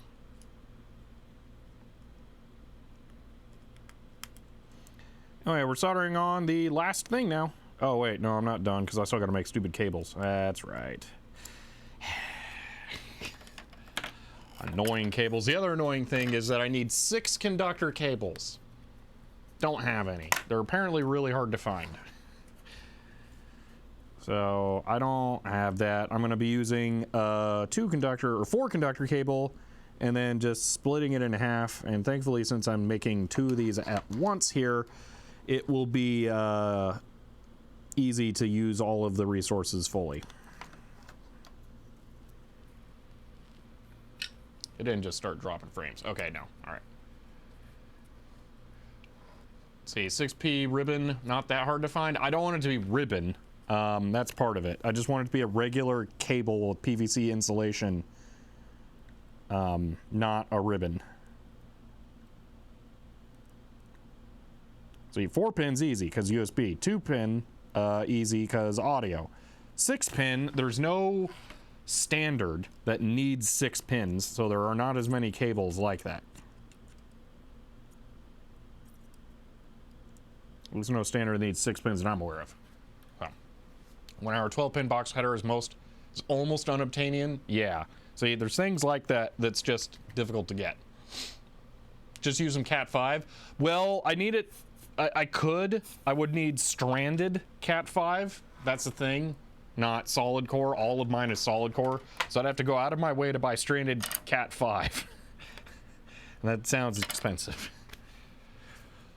Oh, all right.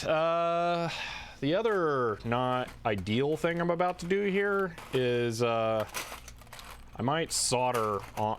Oh no! Oh, my headers are in the missing bin.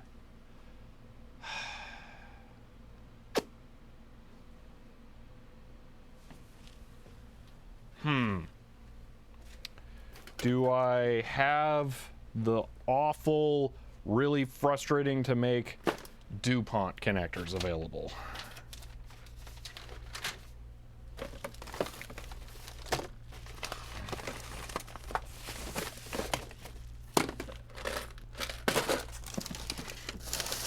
I almost hope I don't. Because I hate making those. Oh, I bet I do. Where are they? Are they? Oh, wait. Are they in that box down there? I think they are for some weird reason. Yeah, add Stranded Cat 5 to the wish list. Scav and drop something else. I'm not sure what you mean. If I'm not gonna abandon this project. So I actually use 6-conductor cable all the time in AV. Ooh. So we have to purchase it as a whole reel. Yay. I think I'm gonna have to dig out box again down here to get to my Dupont connectors. Oh. Oh man. Where are they?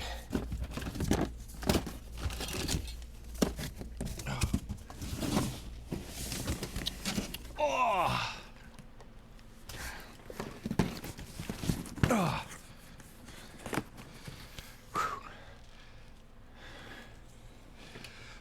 We've looked through this box before. There's excess electronics parts in here that I don't use as frequently. I'm pretty sure I saw my Dupont connectors in here. No. These are in here. What I could do is cut these in half and then use the ends. There's a female version equivalent to that, but the problem is these are really short. That's not enough to do anything good. So yeah, I'm also not, is that them? Yep, there we are. Oh, great. That's how we're gonna do this. Ugh. Hate those things. Such a pain. Yeah, I don't have, it's, yeah, on the Monster FTC, I have the old version PCB. I don't have the parts to build it up. It's kind of funny now, I'm probably never going to build that one up because I just built the one that's got the 2 chips on it. Yep, there we go. DuPont. Ugh, gross. Ugh. I don't want to do DuPont.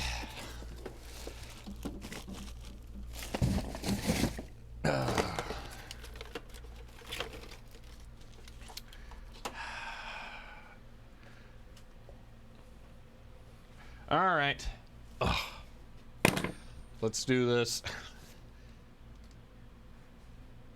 Then don't end the stream early. No, I need to get this done. This has to happen so that I can. I'm mailing one of these off tomorrow morning. That's. I'm sending one as a thank you to the person who gave me the Xerox discs to image. So I need one done. The Microsoft Natural Keyboard needs to go to the dentist. No, it's got all the keys. It's just they're yellowed. So. Okay. Let's work on this. So, Dupont connectors, for those who may not know, are that's a kind of generic name for these, the ones that you crimp on and then put in the plastic housing. So, sending Xerox discs. Also back with the board. Yes, I am. Helen Croft. Yeah. So these I have 2 different kinds. I have some dual row ones and then I have some single ones, and I'm going to be annoyingly like gluing 3 dual row ones together to do this. So that's how this is going to be done, but it means I'm going to be feeding the wires into this and then crimping them on using the crimp tool. This is a thing I spent 40 bucks on locally, way overpriced, but I needed, this was faster than doing it by hand. When I had a bunch of PC Junior orders that came in at once. So I ended up doing this, but this is, it's still a real big pain. So, blah. Anyway, get one done, yeah. All right, let's do this. So I'm going to be using this spool of like LED cable. Only fully $40. Real Molex crimples $300. Yeah, but that's still way overpriced. You can get one on Amazon for like 20. So, all right. So I'm gonna be, yeah, like I mentioned, using this RGB black ground cable for this. The idea I have, because the person I'm saying this to, they don't actually know they're getting this thing. So what I'm going to be doing is I'm going to try and make it long enough to go from the back of a computer case to the front, so that they have the ability to pretty much put the switch wherever they want. So I would say about that long is good, and then I'm just going to make my second cable that same length. So I actually need to pull out 3 equivalents of this. Why do they make black LED for that black wire? It's let's see, is IR count as black? It's light you can't see, but it emits light. So something like that. So let's do that, and then I'll pull out enough to do that 3 times, I guess. I don't know. Let's pull out some more.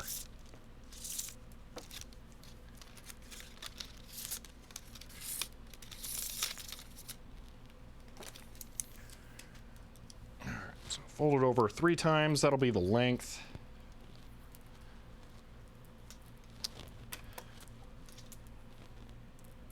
Yeah, that's probably long enough. Okay. Cut this. Boom. And then... Ah, the thing just broke. Well, that's going to make it harder to maintain, but we'll just do... this. Close enough. All right. Rep gamer cable.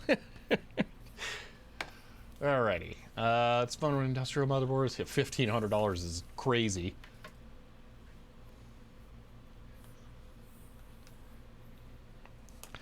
Yeah, I didn't know.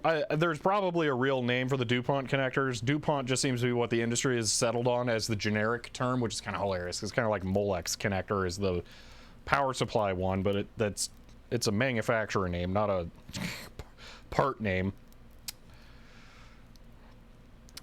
All right, I would like that to be 3 lengths of the same length cable. So I'll go ahead and cut that, cut that. Okay, now I have 3 lengths of the same cable. 2 of them are going to be left untouched. The third one I'm going to split down the middle.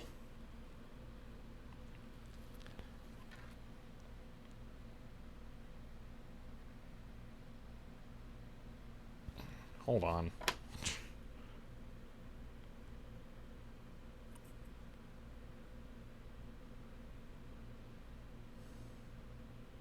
Yeah, no, I do have to do this.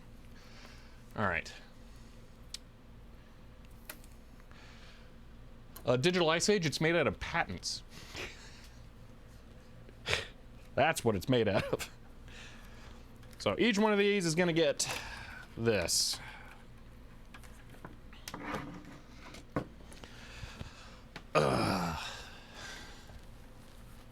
Yeah, Epic, that's right. It's made by Amp usually.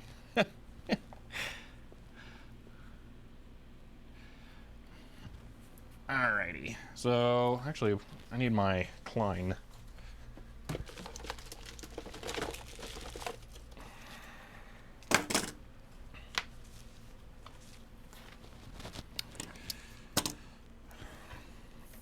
Oh, this is such a frustratingly long process. So hands-on.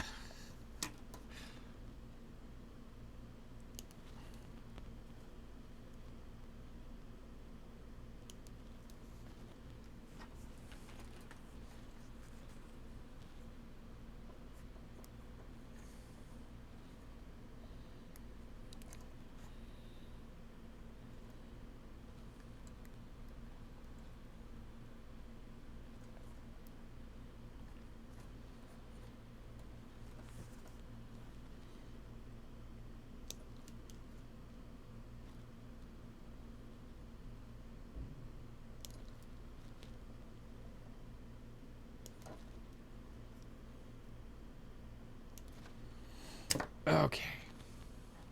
Now a few lines of still alive and desktop script ready to go. Ooh, cool.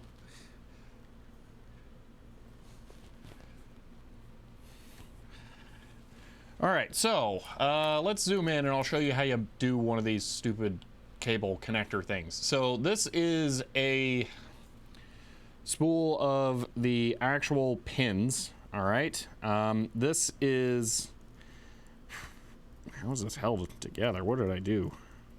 Well, I can cut that because that doesn't actually have anything on it.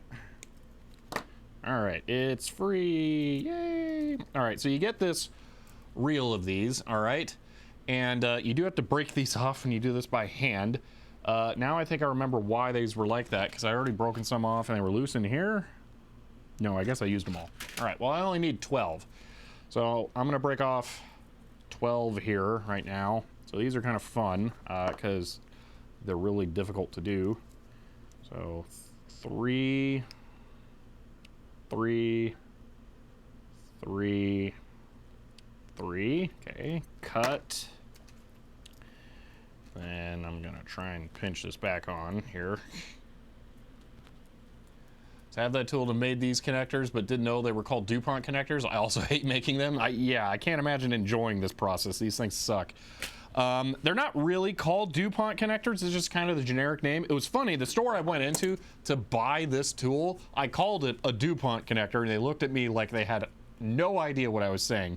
But if you look on Amazon, they're all just called Dupont connectors. So yeah. See, there's a rather brisk secondary market for the tools. Even a broken replacement set of dies is $300. Wow. Yeah, so now I'm gonna fatigue the metal from the reel so that these just fall off. One little fun thing, I find these are usually slightly magnetic. So do I have something that is probably not magnetized? Yeah, like this back piece here. I find maybe these ones aren't, but sometimes they are. So they'll stick to stuff if you're not paying attention.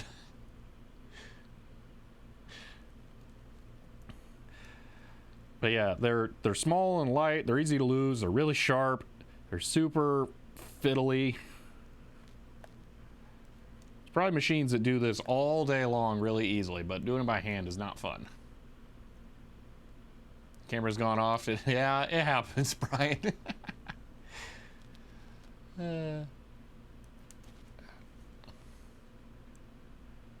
So you just use side cutter, take them off the reel, hold blade next to each, and cut for the best cut. Yeah, I've tried that. The problem is with these ones, if you look, the insulation crimp point is right up against the reel portion, so there's nowhere to really get in there. I don't have side cutters that are that fine, so it doesn't work out.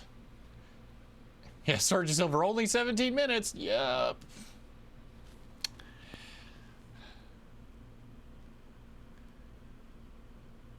We're just getting HP PSU shots. I mean, HP. Why does it keep doing that? Yeah, I'm kind of looking towards. I don't know. I need a monitor like right here so that when I'm reading chat, my face is more towards the camera. The problem is I look over here and it loses this eye because my nose obstructs it, and then it can't track the 3 points that it needs.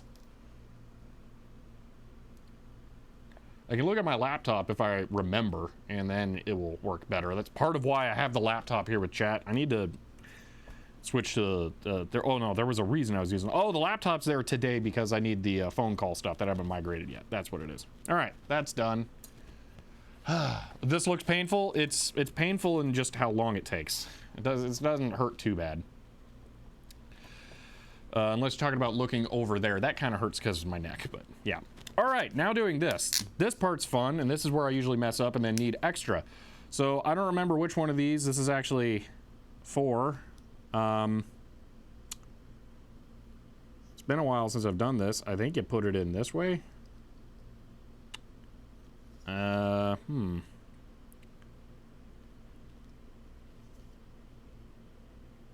don't crimp that. You crimp. Ooh, man, it's been a while. First click, drop it in. Big holes for the wire in? The holes are the same size. Oh, wait, I remember how to do this now. Okay, like that. Nope, the buggers. Get in there. There, like that, right?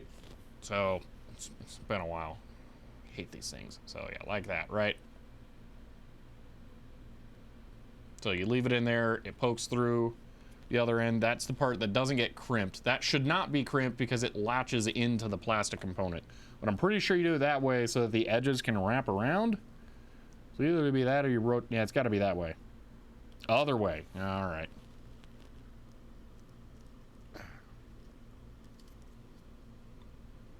So that then.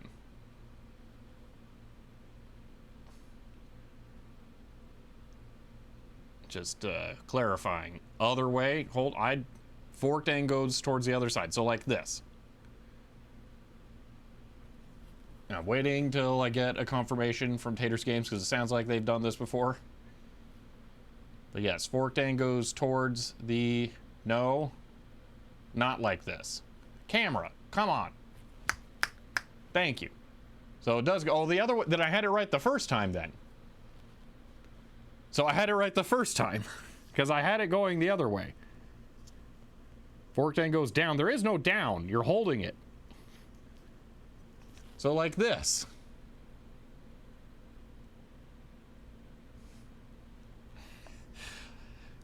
All right, I'll open the crimper.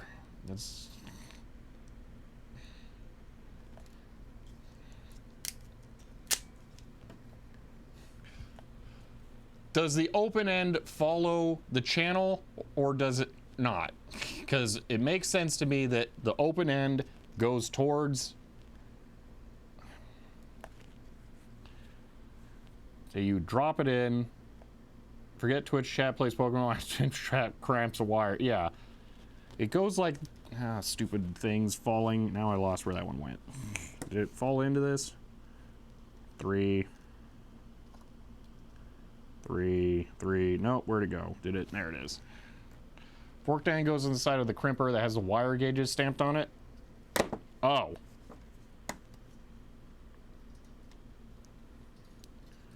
Okay, so then it goes in here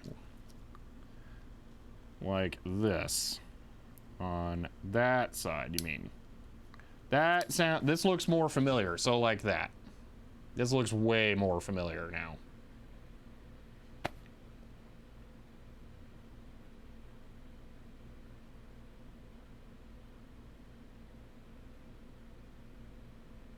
So like this, or do I rotate the crimp pin thing 180 degrees?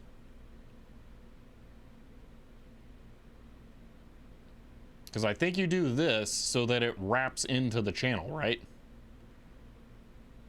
This is part of why I hate these tools. Yes, like this. Okay. We're putting a wire in. Okay. Hope you have a reel of 1,000 of these just to burn one. I do. Yeah. But the wire, I'd rather not cut the wire and have to redo it. The most entertaining part of the stream, let's crimp a Dupont connection. Yeah, no, this just sucks. That's why I was not looking forward to this. I wanted to solder it to female headers, didn't be lazy, but no, I don't get to do that this time. All right, so here's the thing. You put the wire in there. So there's 2 stages to the crimping, all right? There's the actual wire part that gets crimped, and then there's a part that crimps onto the insulation for strain relief. So you have to get it in there. I find when I've done this in the past, obviously it's been a while, wrong gauge hole, I have no idea. Does it really matter?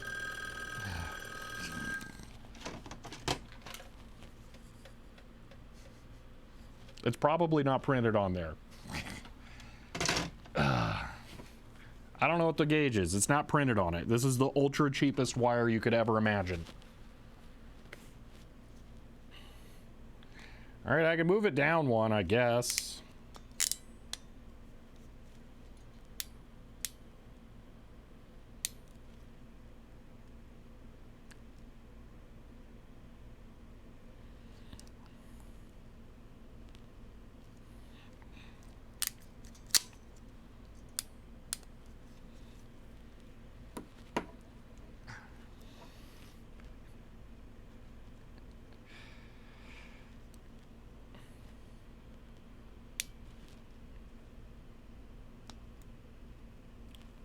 All right, there we go. That's what it'll be.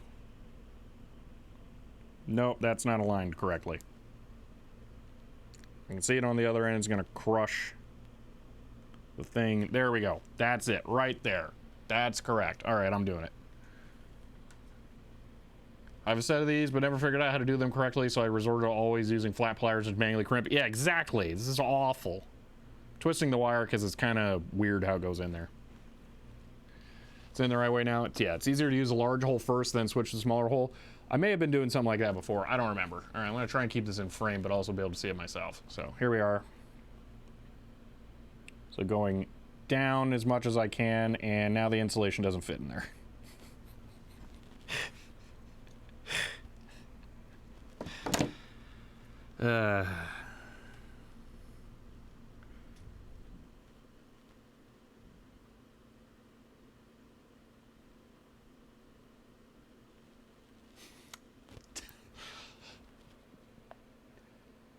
Tess Egg, thank you for the 10 gifted subs. Wow. Crimp. Wow, thank you. The crimp tool you use makes a huge difference with a nice crimp tool. Crimps like this are fast and easy. With a cheap tool, they're a real pain. Yeah. The fancy 300 molars have a plastic pin to hold the pin right in crimp orientation. Yeah. We needed some good news. Yeah. This is an agonizing experience. But yeah, thank you so much.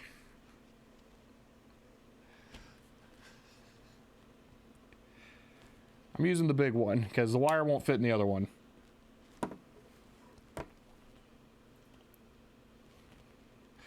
Hello, AKG 368, since your first time chatting.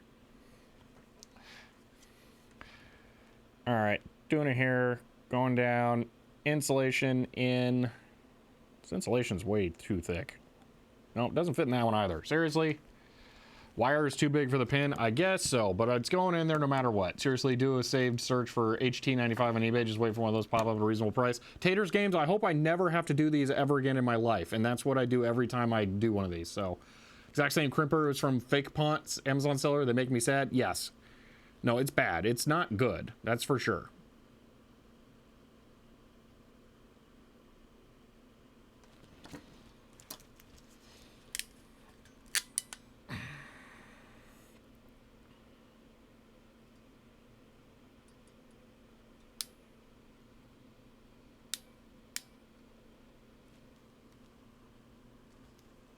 Are you guys ready? Boom. It's on.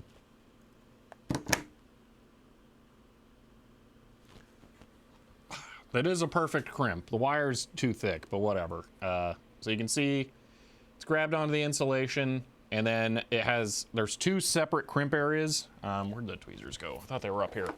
It's a poker, that'll work. Oh man. There are two separate crimp areas. There's one that crimps onto the insulation for strain relief, but then there's a second crimper up here that just goes onto the copper. Now I may have actually crimped it with too much wire in there, and it's gonna get stuck on the pin. It's fine. But yeah, you can't have too much wire in there. So be confident the crimper can sense your fear. Yeah. So I think you're supposed to solder the wire to the, yeah, I'm not doing that. I don't care if Sir Dupont himself came in here and told me to solder the wire. No. All right. So let's do this macro now. So I am jamming the insulation into here after getting that in there. The copper's too long, I know. Like that. Then it slightly holds on. This is really hard to focus on. And then I will use the tool to kind of cram the insulation down into there more. Actually, that's really bad. One moment. Never solder crimp connections. Yeah, you shouldn't. Because the whole point of the crimp connections is it allows some flexibility. See, 2mm copper is enough. Yeah.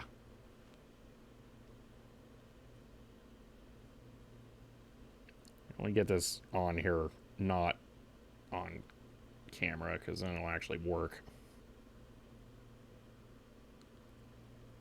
You know, it's too hard to show on camera. You're just going to take my words as how it goes.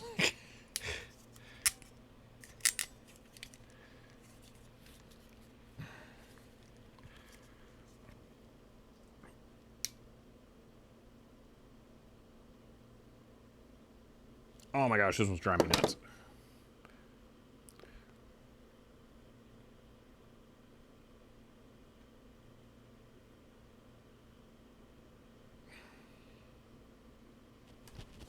I will clarify that it's from a mechanical reliability standpoint. This is way more fiddly.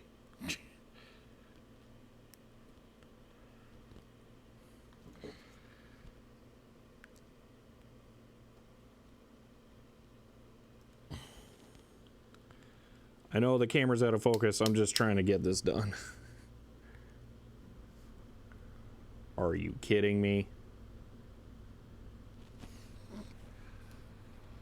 The insulation crimp point managed to get up into the area where it bites down, so now it's just gonna jam.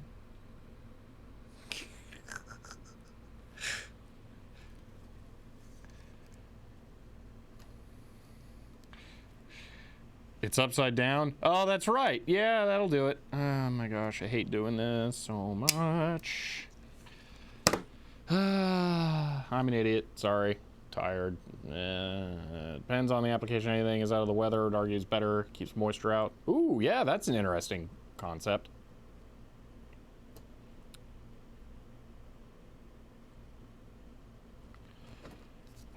By the end's done, solder the wire if need. Yeah, no, I hate this. This sucks.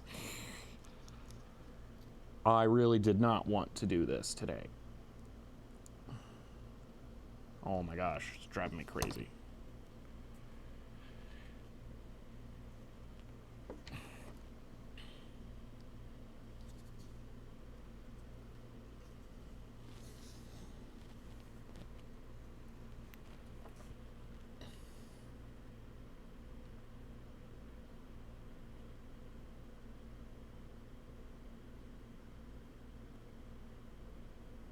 That's not gonna work.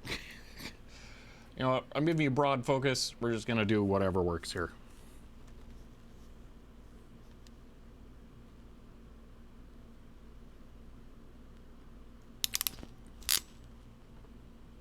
Close enough. All right. Now, for the second stage of assembly, it's actually a lot easier.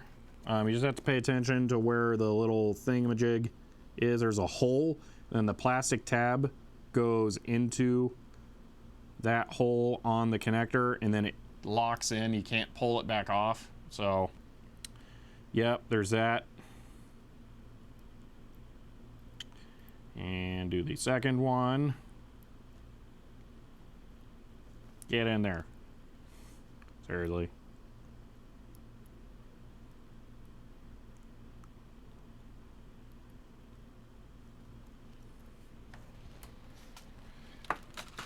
Yeah, only 10 more to go. I'm just cutting a little bit of insulation off that's catching.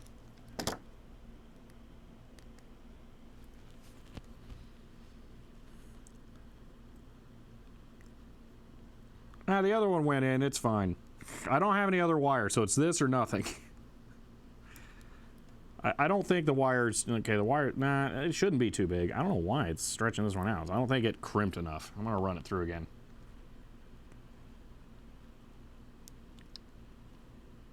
Oh, now it's caught. Because, yeah.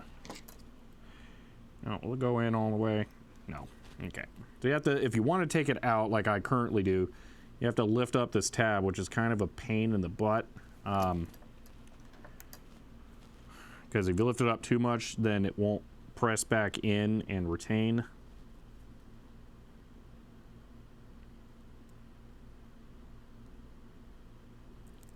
There we go. I'm just going to recrimp this.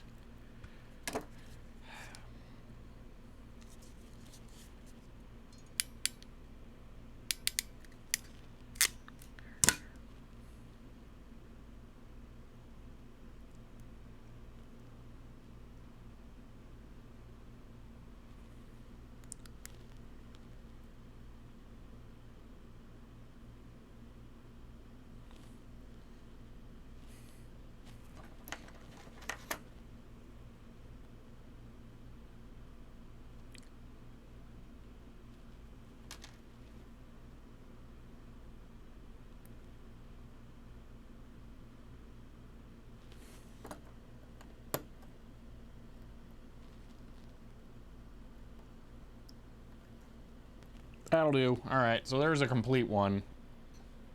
Got a confession to make. You like crimping? Commodore Keen. Blah. This sucks. I hate doing this. Did I even get this in correctly? I can't tell anymore. But thank you for the 100 bits.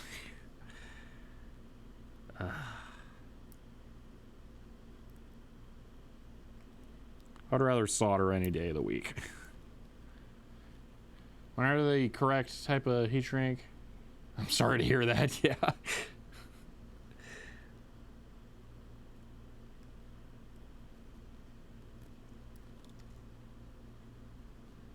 Yeah, that was incorrectly. Why doesn't it want to cooperate? Are there copper strands in the wrong place or something?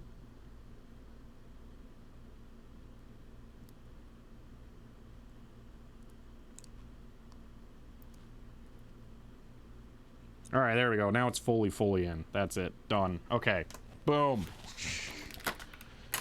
Let's do 2 more for this cable and then a whole other cable.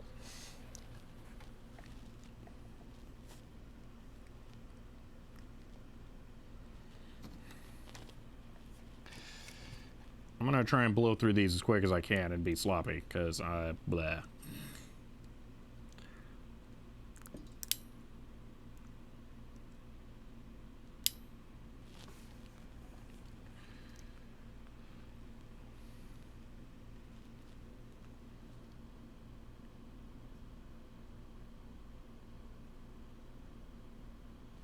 You know what? I'm gonna cut all these all a lot shorter too.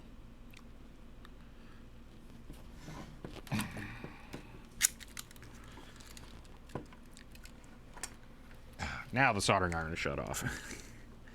Not that I need it, but yeah. That didn't work. Ooh, this is better. Here we go.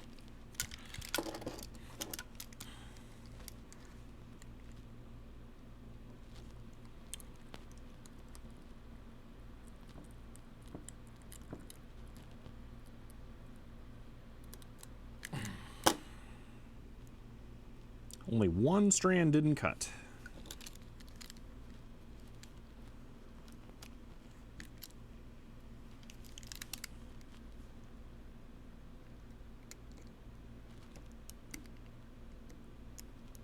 There we are. All right.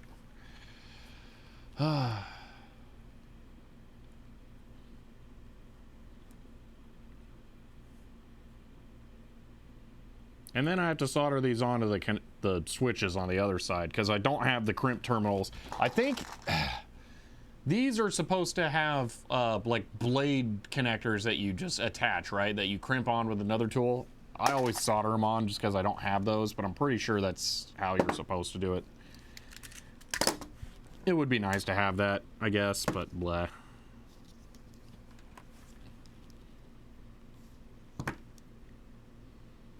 Yeah, they're just really small. That's what I thought.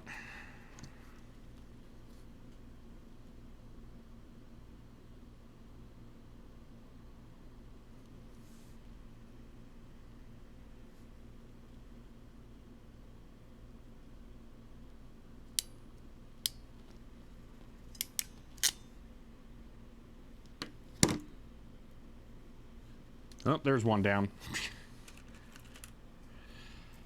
Where did I cut that ice cube tip cleaning container? That is a votive candle holder.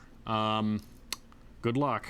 I've had many people ask me about that thing. I got it at a thrift store. It may as well not exist.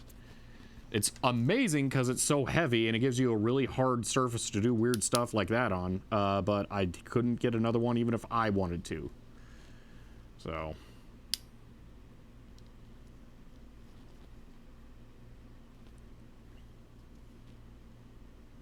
nobody in history of ever has had the correct blade connector size, so...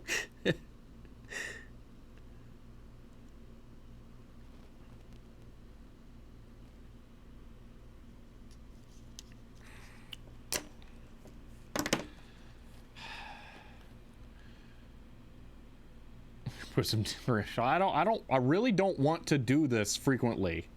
Just even with the right crimp tool, this is not a fun process. This is not something I want to do regularly. I would much rather just buy cables, but I can't find DPDT cables that I can just buy, unfortunately.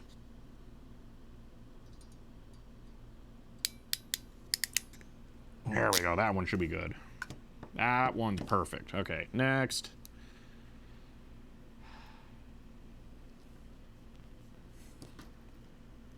Yeah, I don't feel artisan handcrafted cables are a benefit in any way here. I'm just doing this because there's no other option.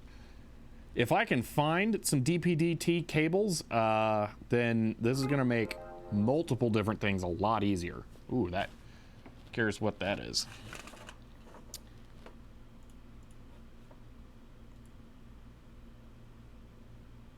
I'm guessing that his offer expired on the deck talk.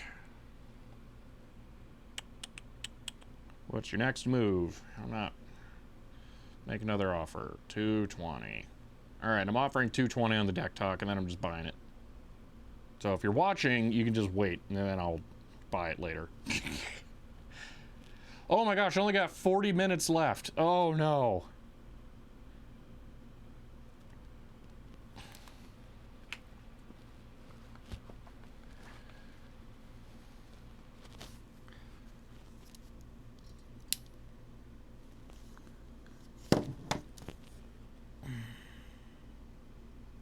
Oh my gosh.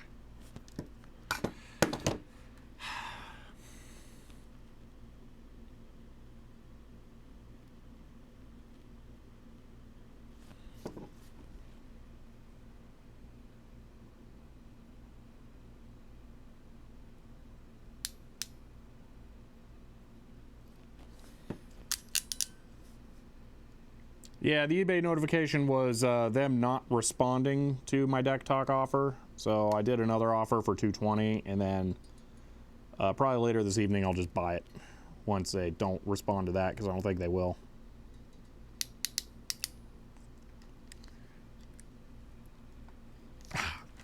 That's not in there correctly. Is it in there enough? It might. Let's just find out.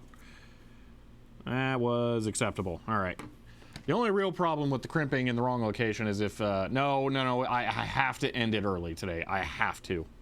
So it can't go long, period.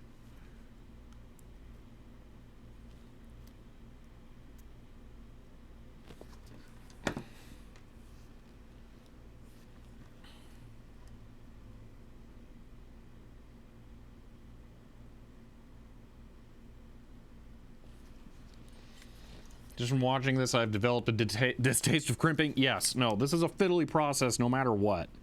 You can get the nicer tool to make it easier, but you're still gonna have to like manually hand align these stupid pins and stuff. It's just, yeah, this sucks. This is a good portion of why I stopped doing the PC Junior kits. I need to come up with a solution that does not do this. Because I hate this.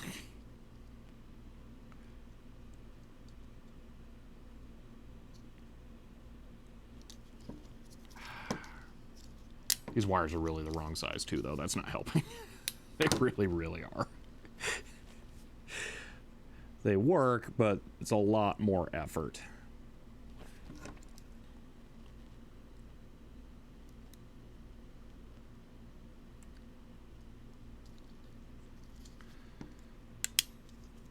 Just get automated crimping machine for 10K. Yeah.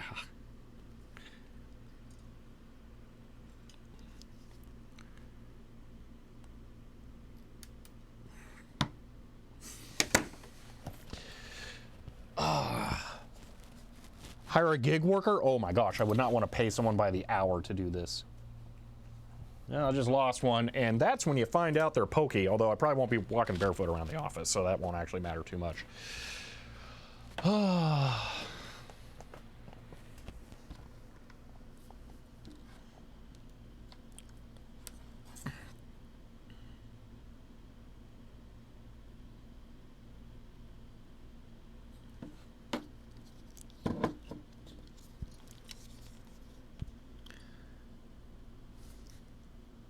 That's wrong. That's also wrong.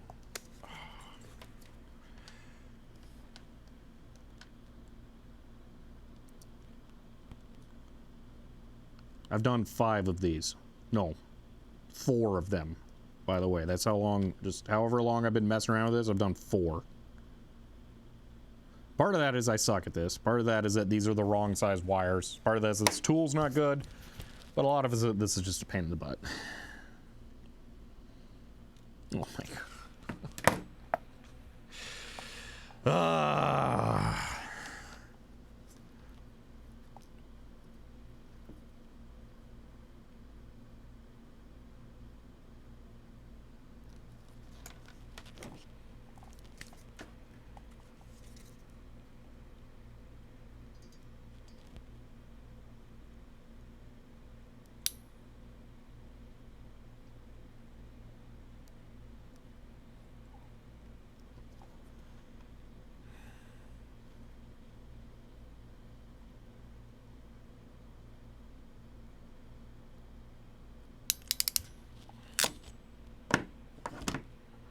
Oh, did I just discover a new way here? Hold on. Or probably the proper way. Give me a moment. This might be easier than I'm making it out to be, which would probably make sense, because this is miserable.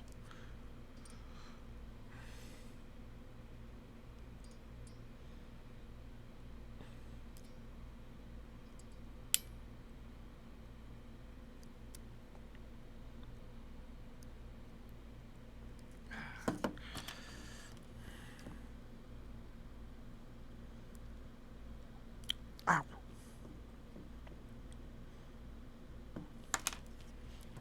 What I'm going to do is I'm going to shove the wire up top. I'm not actually going to put it down in there, and then I'm just going to let it push it down. And I think it'll work. Oh, that didn't feel right. But it worked. Oh, I'm dumb. We need to nominate a fall guy just to cramp these. Okay, there we go. Now I need 2 more housings. Hopefully these actually work out. So these 2 go in there.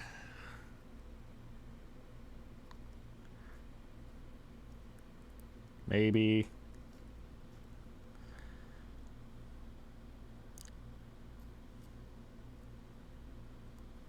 Why are you fighting me?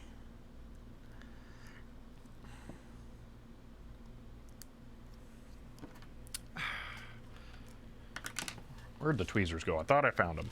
No, I found the poker. That's right. Tweezers are MIA. Wait. MIA. All right.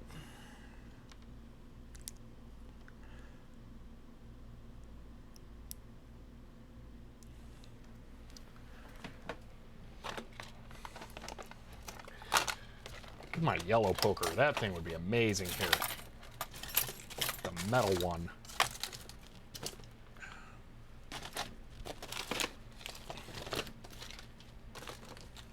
Oh, I found the deoxit. That's good. I'm gonna set that aside. I was looking for that the other day for reasons I no longer remember. Ah, I found the yellow poker. Perfect. Don't put them in backwards. No, they're not going in backwards. They're just not going in.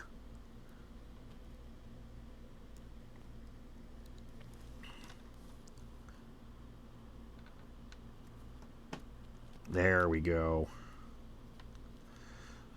The insulation is too thick on these cables. That's the problem.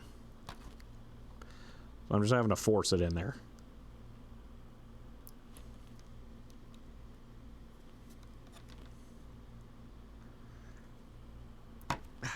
There. Oh, I split it.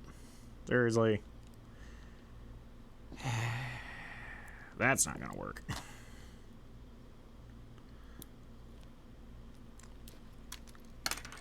Alright. Another man down. Whoa, that's not good. Luckily, it's auto-offed by now.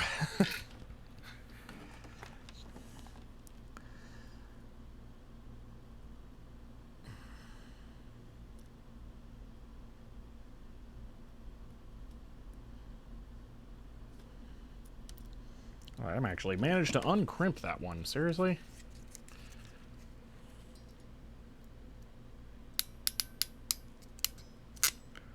Okay, I'm gonna recrimp this one for giggles.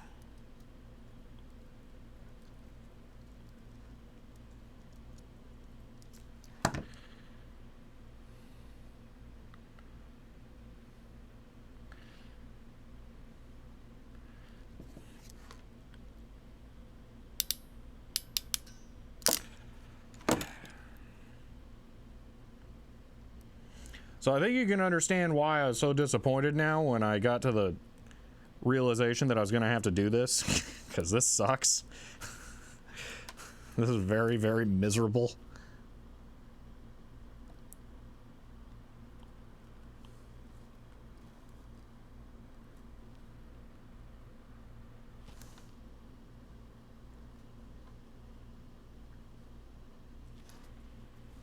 Yeah, my wire, but the wire is too large. It's the only wire I've got that'll realistically work for this, or else I'm gonna have to be dealing with like individual strands, which will just be brutal.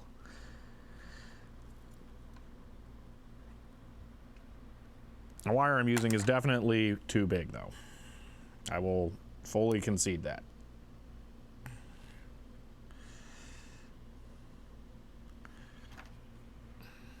You're having a great time watching somebody else do this? Yeah. I have 27 minutes. Ah, I split it again! Seriously?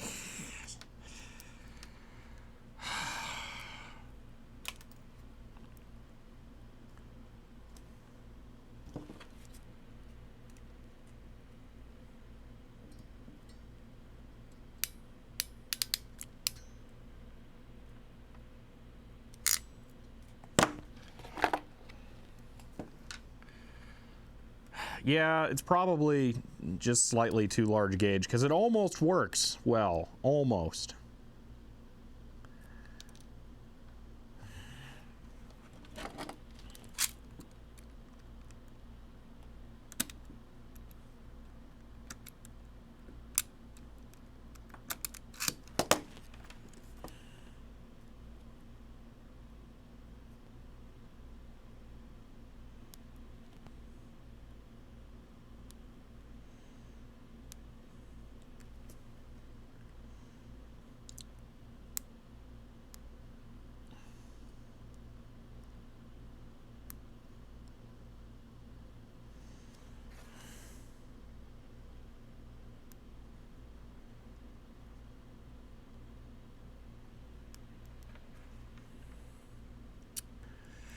I think it's the metal that's catching where the pin is splaying because of the insulation, so I don't think adding lubrication would actually help all that much.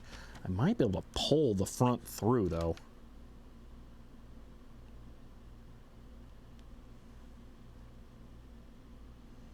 I'm not seeing a way to.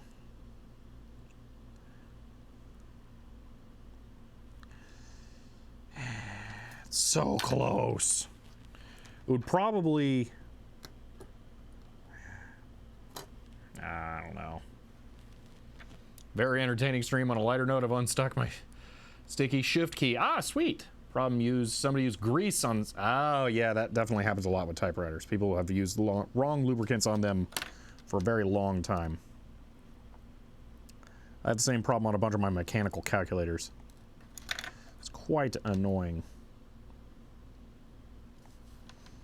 I will attempt to not split it this time, just kind of press it down in.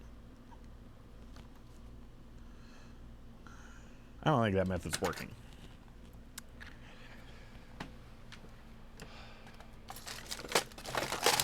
I've located the tweezers. Tweezers are thicker than I remember.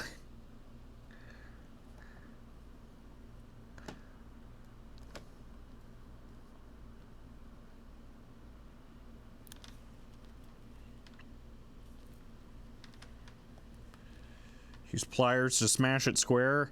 I'm thinking about it with something like that. I'm trying to use tweezers to press the metal down in. Oh, it just worked on that one. All right.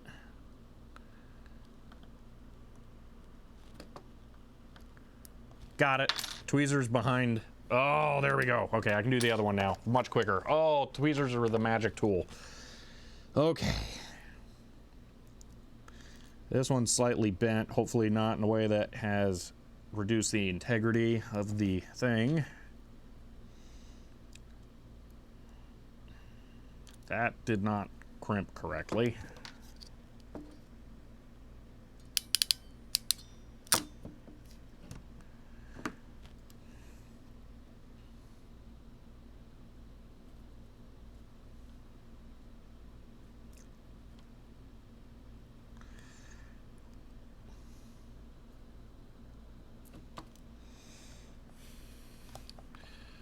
Check the spacing of the connector and pins match up. They do. They're fine. These are 100 mil pitch. So this is all 100 mil pitch. That's not going to be an issue at all. The problem is the insulation on the wires is too thick. That is 100% of my issue right now. So I'm just using the wrong wire.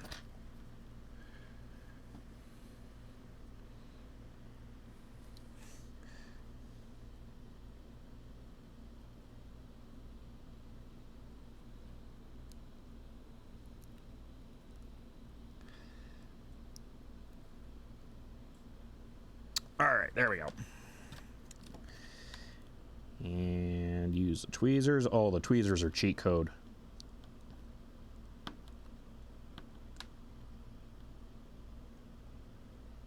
Just try not to stab myself with them, though.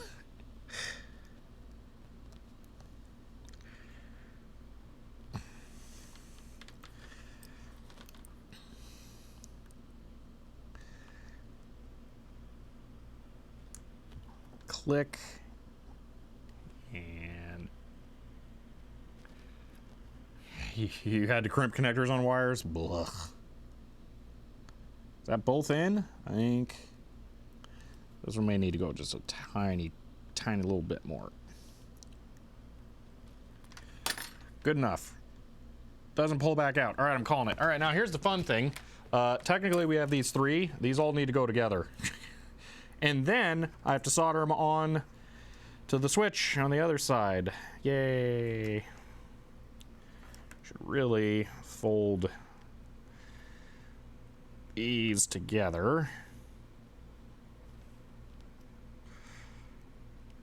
Like that. Okay. That red wire is going to make my life hard. And have these go opposite. Regular shout out T-Mobile modem. Look, this is what happens when we won't cooperate. Yeah. Connector's almost so small that the wire, including the insulation. Yeah. Yeah. Okay, I'm gonna leave those plugged in there, and then I'm gonna be concerned that the light's flickering. All right. While those are in there like that, first thing I'm gonna do is take that super glue we used last time and just see, is it. It's still a fluid in the tube, so if I cut the tip, I might actually be able to get some out.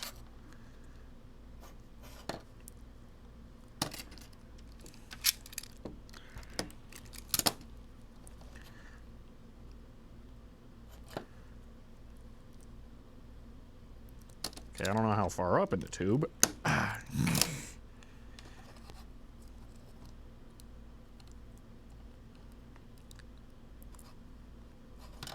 Maybe if I take the tube off.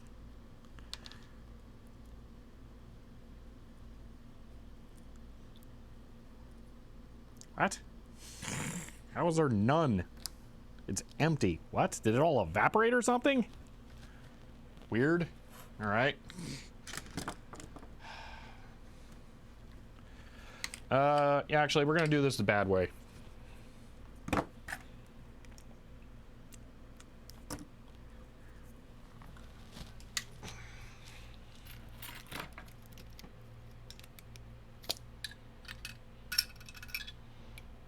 Those with weak constitution should look away.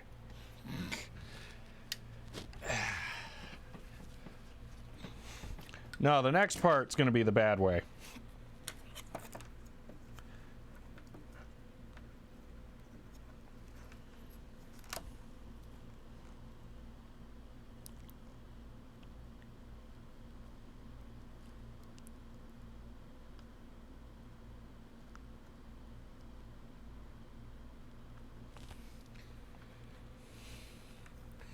You monster. Yeah, that's the result I expected, or the response.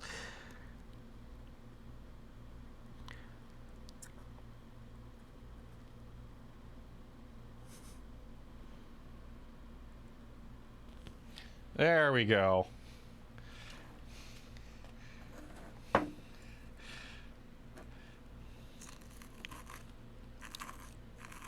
You got to do it high enough up on the tip that you don't damage the coating. Yeah, he's completely lost it. have a separate tip for that though. That's what the big wide one's for. Look how big that tip is compared to the pins. It's wider than the 100 mil spacing. So yeah, that's my do bad things tip. This connection, or that is not very strong. You don't want to rely on that if you can get away with it. The best way now would be to shrink tube over that and then heat it up. I might have shrink tubing actually that I can do that with.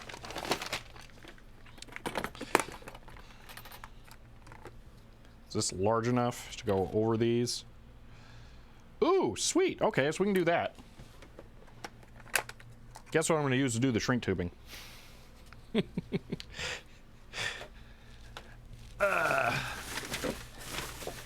Let's see.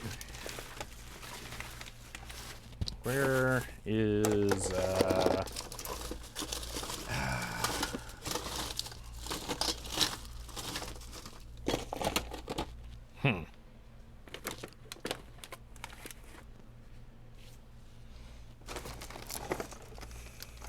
my hot glue gun disappear?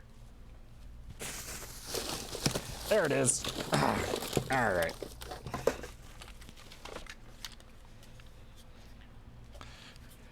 Guys, ready for something extra ghetto?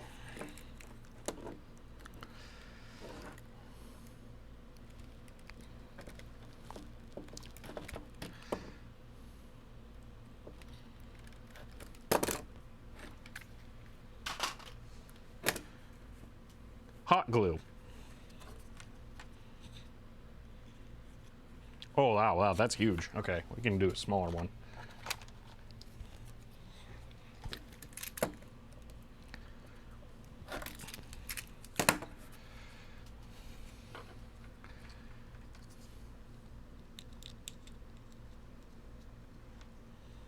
Just gonna pop these in here around that.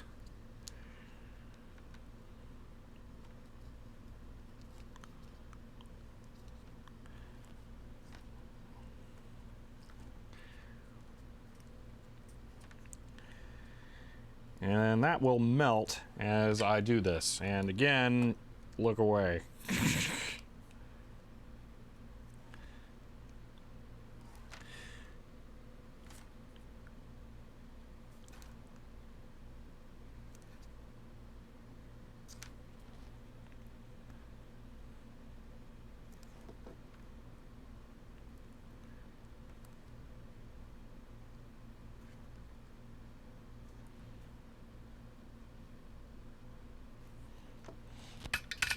All right, now I am actually going to break out something real.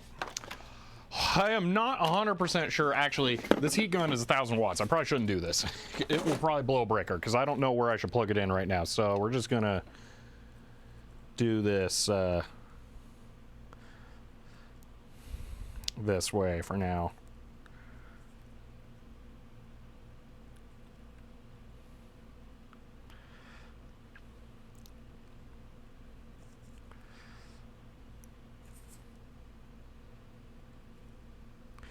Yeah, I don't have matches. Matches would be a good way of doing this as well. Yeah, now I can kind of squeeze the hot glue inside of there and it will move around a bit, but it'll be better when I can apply heat to the outside. All right. Oh, that was a mistake. That was a big mistake. Cheap hot air station. Yeah, I need one that that has a variable wattage. We're only doing one of these cables because I've got 14 minutes. Putting these away. So we're only testing one of these boards. I just made this a lot more complicated. I can't see the wires.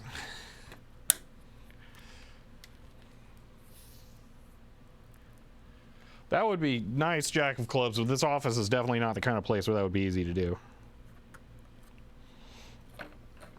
All right, now I'm going to have to beep these out because, yay. All right, let me grab a breadboard cable here, multimeter.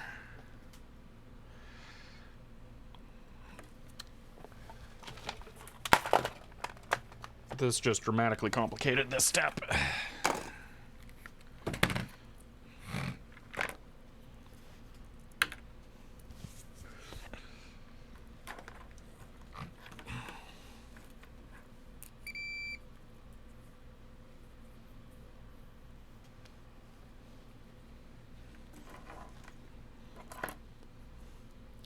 This will probably be black on the loose one. Oh, they're not stripped yet.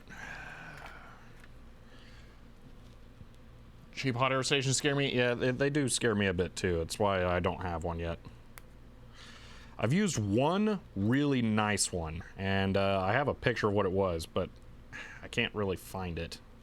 I think I may have seen it once. It was like $135, and it's just a heat pencil.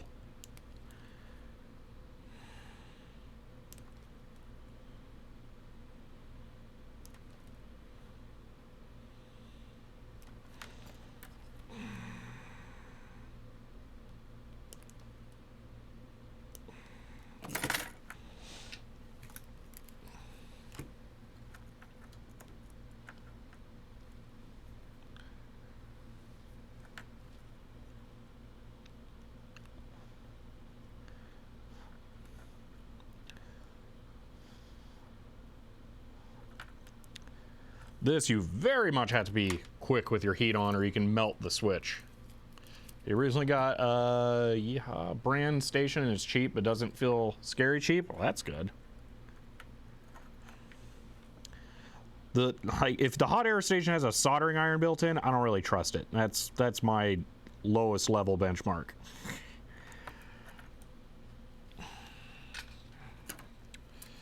Okay, this to that. No.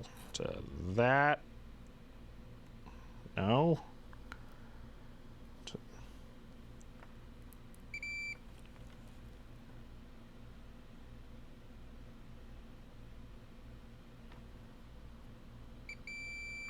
Okay. I'm going to put... Well, let me see. Is that other one black then? Probably. Should be. Okay. So, black doesn't actually matter, but... Or does it? No.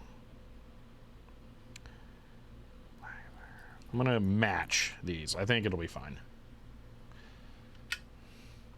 Can't confirm bought a solder heat gun combo. Hate it? Yeah. Yeah, it has them with hot air, soldering iron, multimeter, bench, power supply. Oh my gosh, and power supply. Wow, that's a thing. Just gonna tin all these so I can work faster.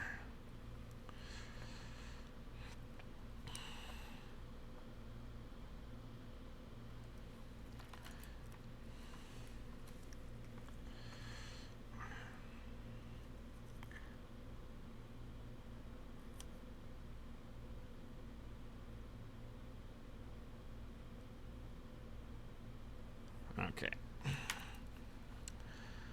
Green goes there, yeah.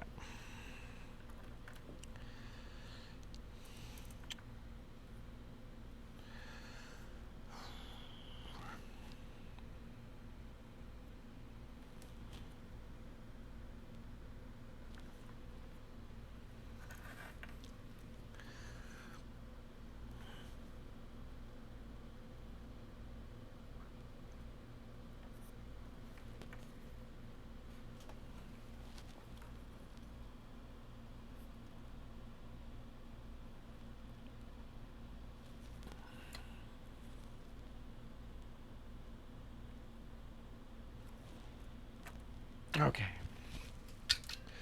eBay, less expensive, more expensive. All right.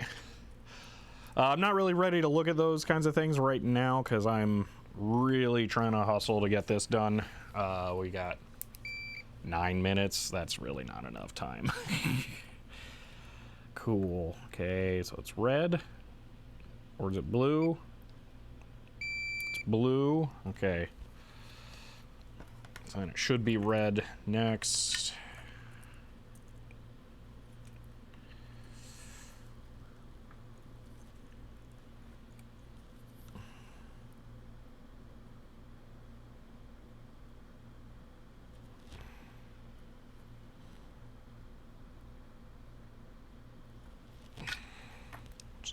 confirm. Red to red. Okay.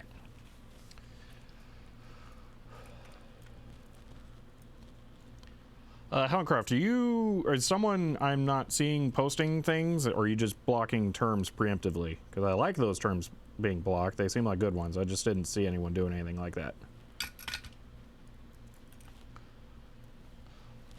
Old little analog Weller station. I've heard good things about some of those. I've not experienced any of them myself. I've mentioned it before. I went straight from $2 Harbor Freight to Metcal.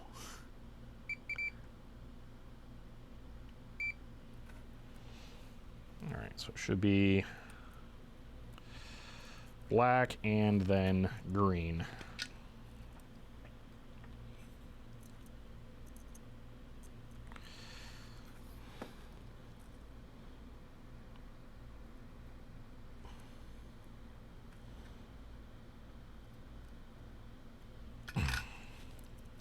All right, double check the green.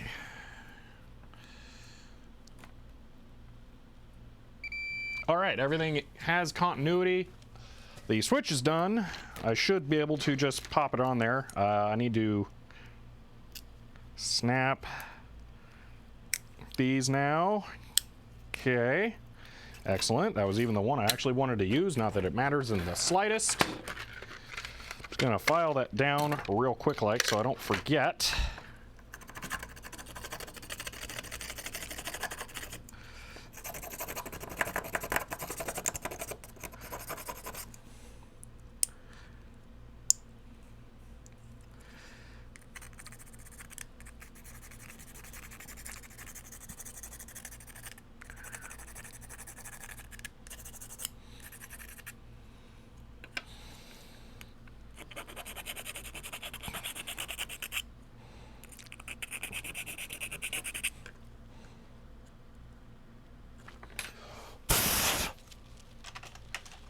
Come back. We're ready to test. So, I'm going to take this and I'm going to put it on the after the twist position here. All right. And now we're going to go over to there.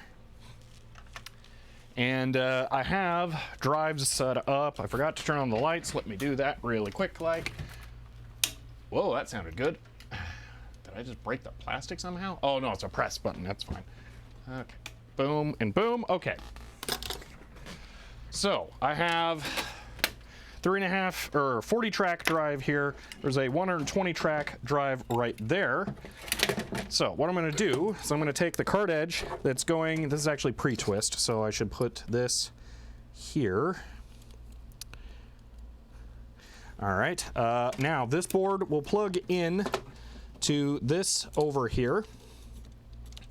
Now I need 2 normal floppy cables, and I'm going to connect from the motherboard side to that using the card edge. So it'll be from here to here and from here to here because they can't have a twist in them.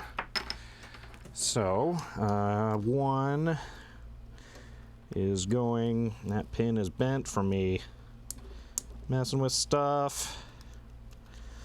Bingo. And goes to here. Why is this, why is the key weird? Well, I guess the drive is up right there. I think it is one.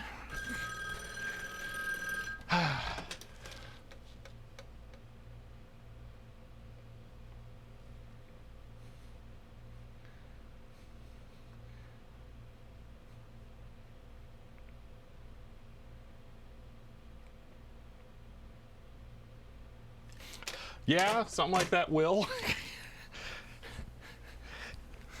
That's kind of just a 3D printer, but a little more specific. Oh, I bet I just have this upside down, actually. All right, that's fine. This one will go like this. All right, and then this end will connect right here. All right, power splits. Oh, wait, hold on. This does not split the way I thought it would. All right, here's what I'm gonna do. I'm just gonna take power.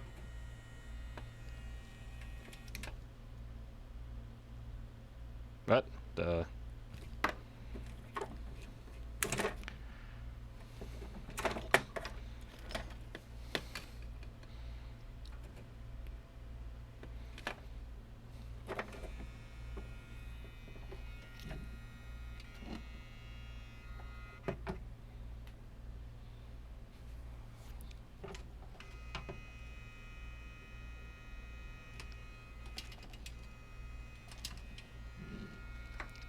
There's something weird going on with this 1.2 meg drive where it just wants to constantly spin the motor.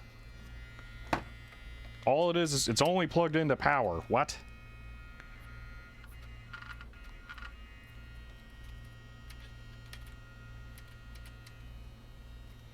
And the latch won't go down. What? I didn't test this drive. Oh, it's apparently bad. Okay. Or...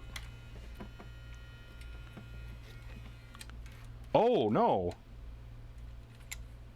Is it the 3.5?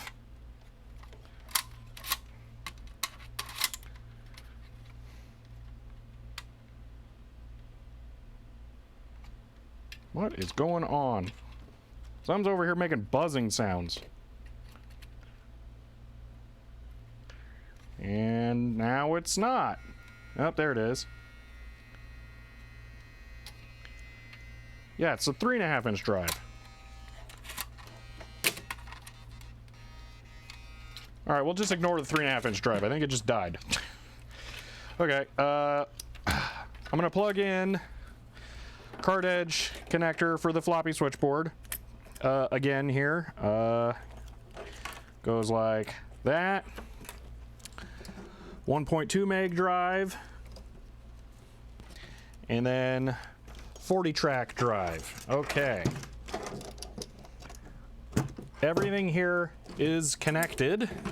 Okay. I'm going to bring up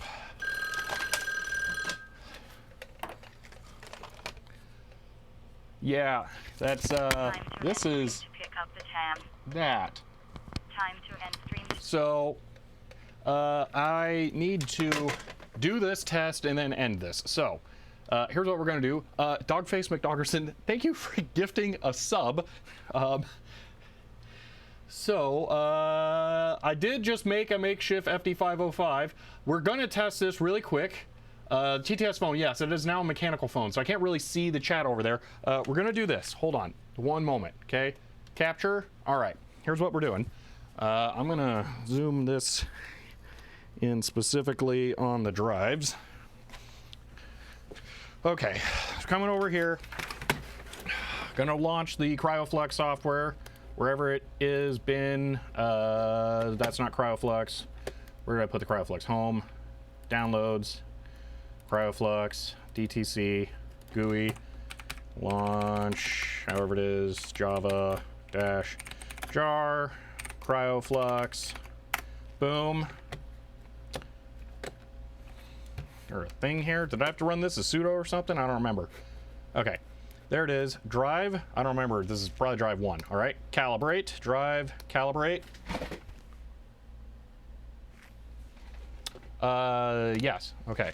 Error. All right. Drive can be initialized. Let me try drive 0. Power and everything. Okay. Drive. Calibrate. Yes. Error. Device can't be initialized. Do I need to reset this? Oh, wait, CryoFlux isn't connected to these. Hold on, that was connected to the 8-inch drives. Okay. Now the CryoFlux is connected to those. Okay, drive 1, drive, calibrate, yes. Can't be initialized. Drive 0, drive, calibrate, yes. Why can't it be initialized? It should be working. Just, oh, well, one of them's not connected. Hold on, let's just, I'm gonna real quick sanity check. I'm gonna plug the drive in direct.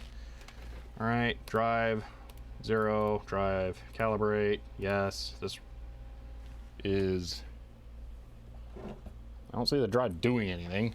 You know what I just realized? Hold on. B, do the thing. Okay, one moment. We're so close. Literally, all I have to do is just put the right settings in here, and this thing's gonna work. Drive 1, drive, calibrate, yes. Device can't be initialized. Drive 0, drive, calibrate. Error. Why is it? It's powered. That's powered. Reset. Drive. I believe it's 1 that's without twist. Calibrate. Device. You know what? Sudo. Just get it done. Just in case. Device. Calibrate. Calibrating. Okay. Error. Okay. Drive 1. Calibrate. Yes. Device does not support reset command. Seriously?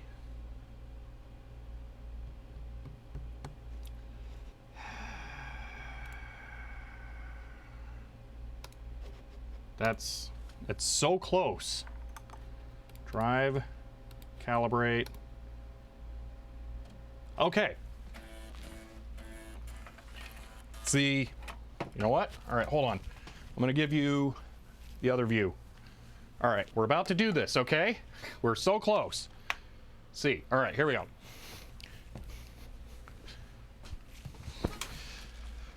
So, drive, calibrate, yes. This LED will turn, oh, come on, you just did it. Reset. Drive, not script, drive, no, hold on, drive 1, calibrate, yes. Boom, green light. Okay, it goes.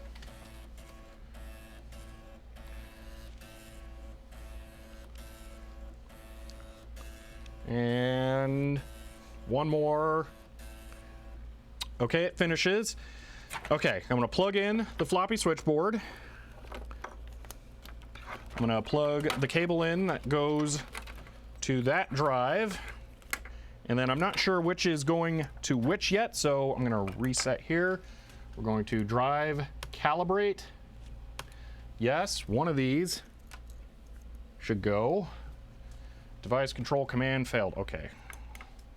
This should be possible. Drive, calibrate. Did something go wrong? Reset. Device control command failed. Calibrate. Let me unplug 1. Drive, calibrate.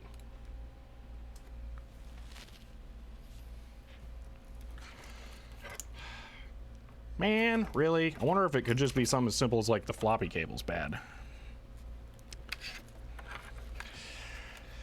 This may not be as done as I thought. That is frustrating. Okay, this should be drive 1. I plugged the cable in direct. Drive 1, drive, calibrate. Sorry, I can't see chat right now. Okay, that's going.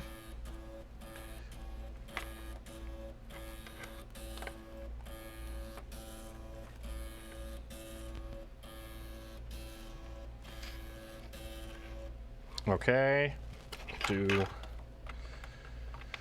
this to this.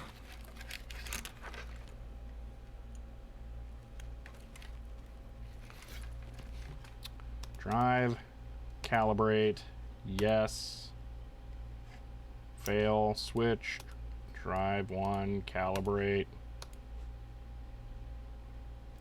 All right, I don't know what happened. It should be working, but it just doesn't want to for some reason. So, yep. I cannot figure out why I can't think of a reason why immediately it shouldn't be functional. This is a very, very simple board. This should just work. I built at least one of these. I don't know why it's not working.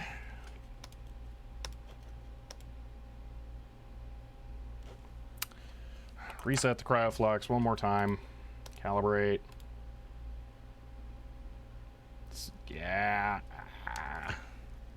Well, that's really unfortunate. This is going to end on a fail because I do not have the time to put into this at the moment.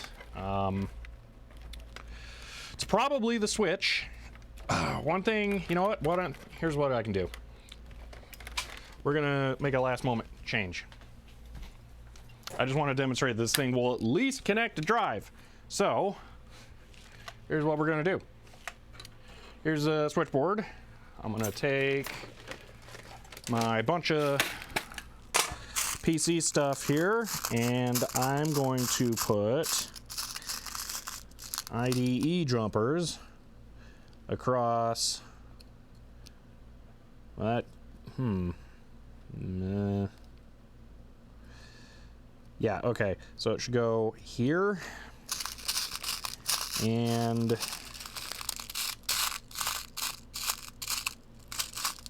come on, give me one more. All right. And here. So on the straight portion of the cable, it should go to the beta connector. That's what that should do. So we're going to do that over there.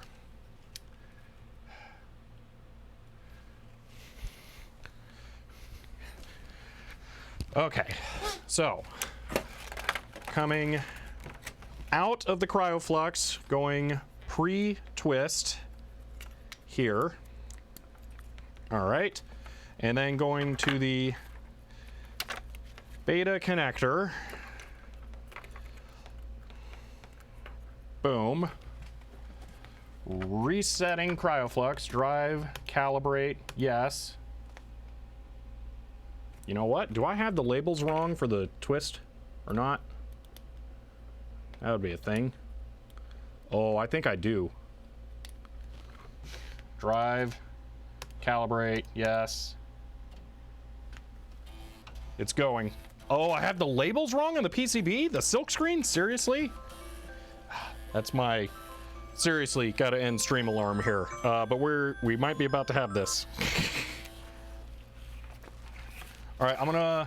That worked through the floppy switchboard. That worked, by the way. I'm gonna put the switch on there and try that again. So jumpers are off. Switch is plugged in. It's hilarious. The silk screen is wrong. How did I not know this? Okay. Drive. You know what? For giggles, I'm going to plug both in because one of these is probably going to go in a moment here, and I don't know which it's going to be because I don't have the orientation for the switch. Calibrate. Yes. Okay, so that one's going now. So I'm going to let that finish calibrating, then I'm going to flip the switch, and it should switch to the other drive.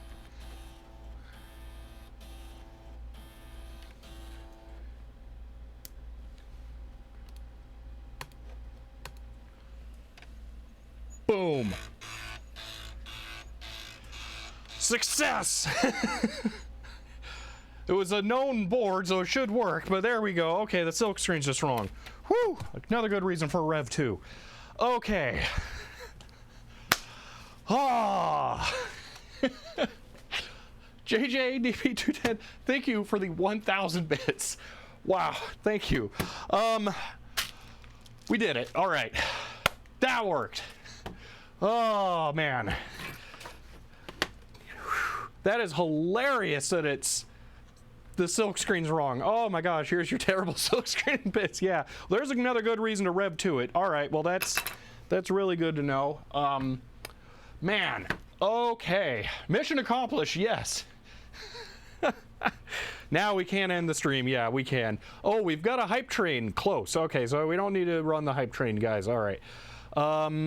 Okay, so you flip the cable, the LED is on. Oh, okay, the LEDs were on. Yeah, I couldn't see chat. I meant to bring up chat over there before I left, but yeah, all right. glad you finally caught one live. Yeah, this was an interesting one. I hope you guys could see the LEDs from here. You probably could, but yeah. Whew, all right. Okay. Thank you all for being here. This was a close one, but we got it. And yeah, I am. Yeah. Yes, I'm really glad to get 2 of those built. So 1 will go, 1 will stay, 1's going to be hooked up to that. I don't know what's wrong with the 3.5-inch drive. I'm going to swap that at some point.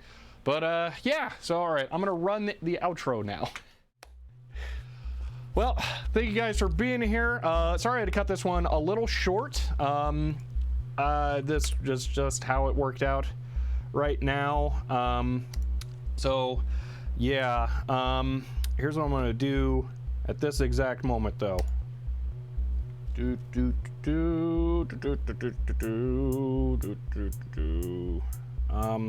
Oh god. All right, we're doing this. Oh man.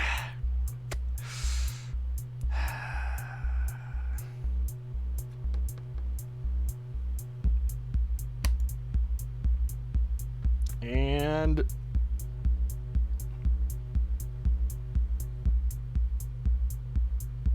taking a sweet time here. Deck Talk ordered. So there will be Deck Talk shenanigans in the future. Yeah. That was always my plan. If they didn't respond, we were gonna do that on stream here. So Deck Talk sometime. But that is it for now. I hope you. Yeah, I did just. They didn't respond to the 170 offer, so yeah, I was kind of yeah. Anyway, there we are. I hope you guys enjoyed this. If you did, you may want to subscribe on YouTube, where I upload the VODs sometimes, maybe. Who knows? That's really tough for me to actually remember. Or you can come follow me on Twitch to catch them live. But also, if you want to support the channel, you can sub while you're on Twitch, or find shirts like this one, or find me on Patreon. That's it for now, though, and I will see you next time.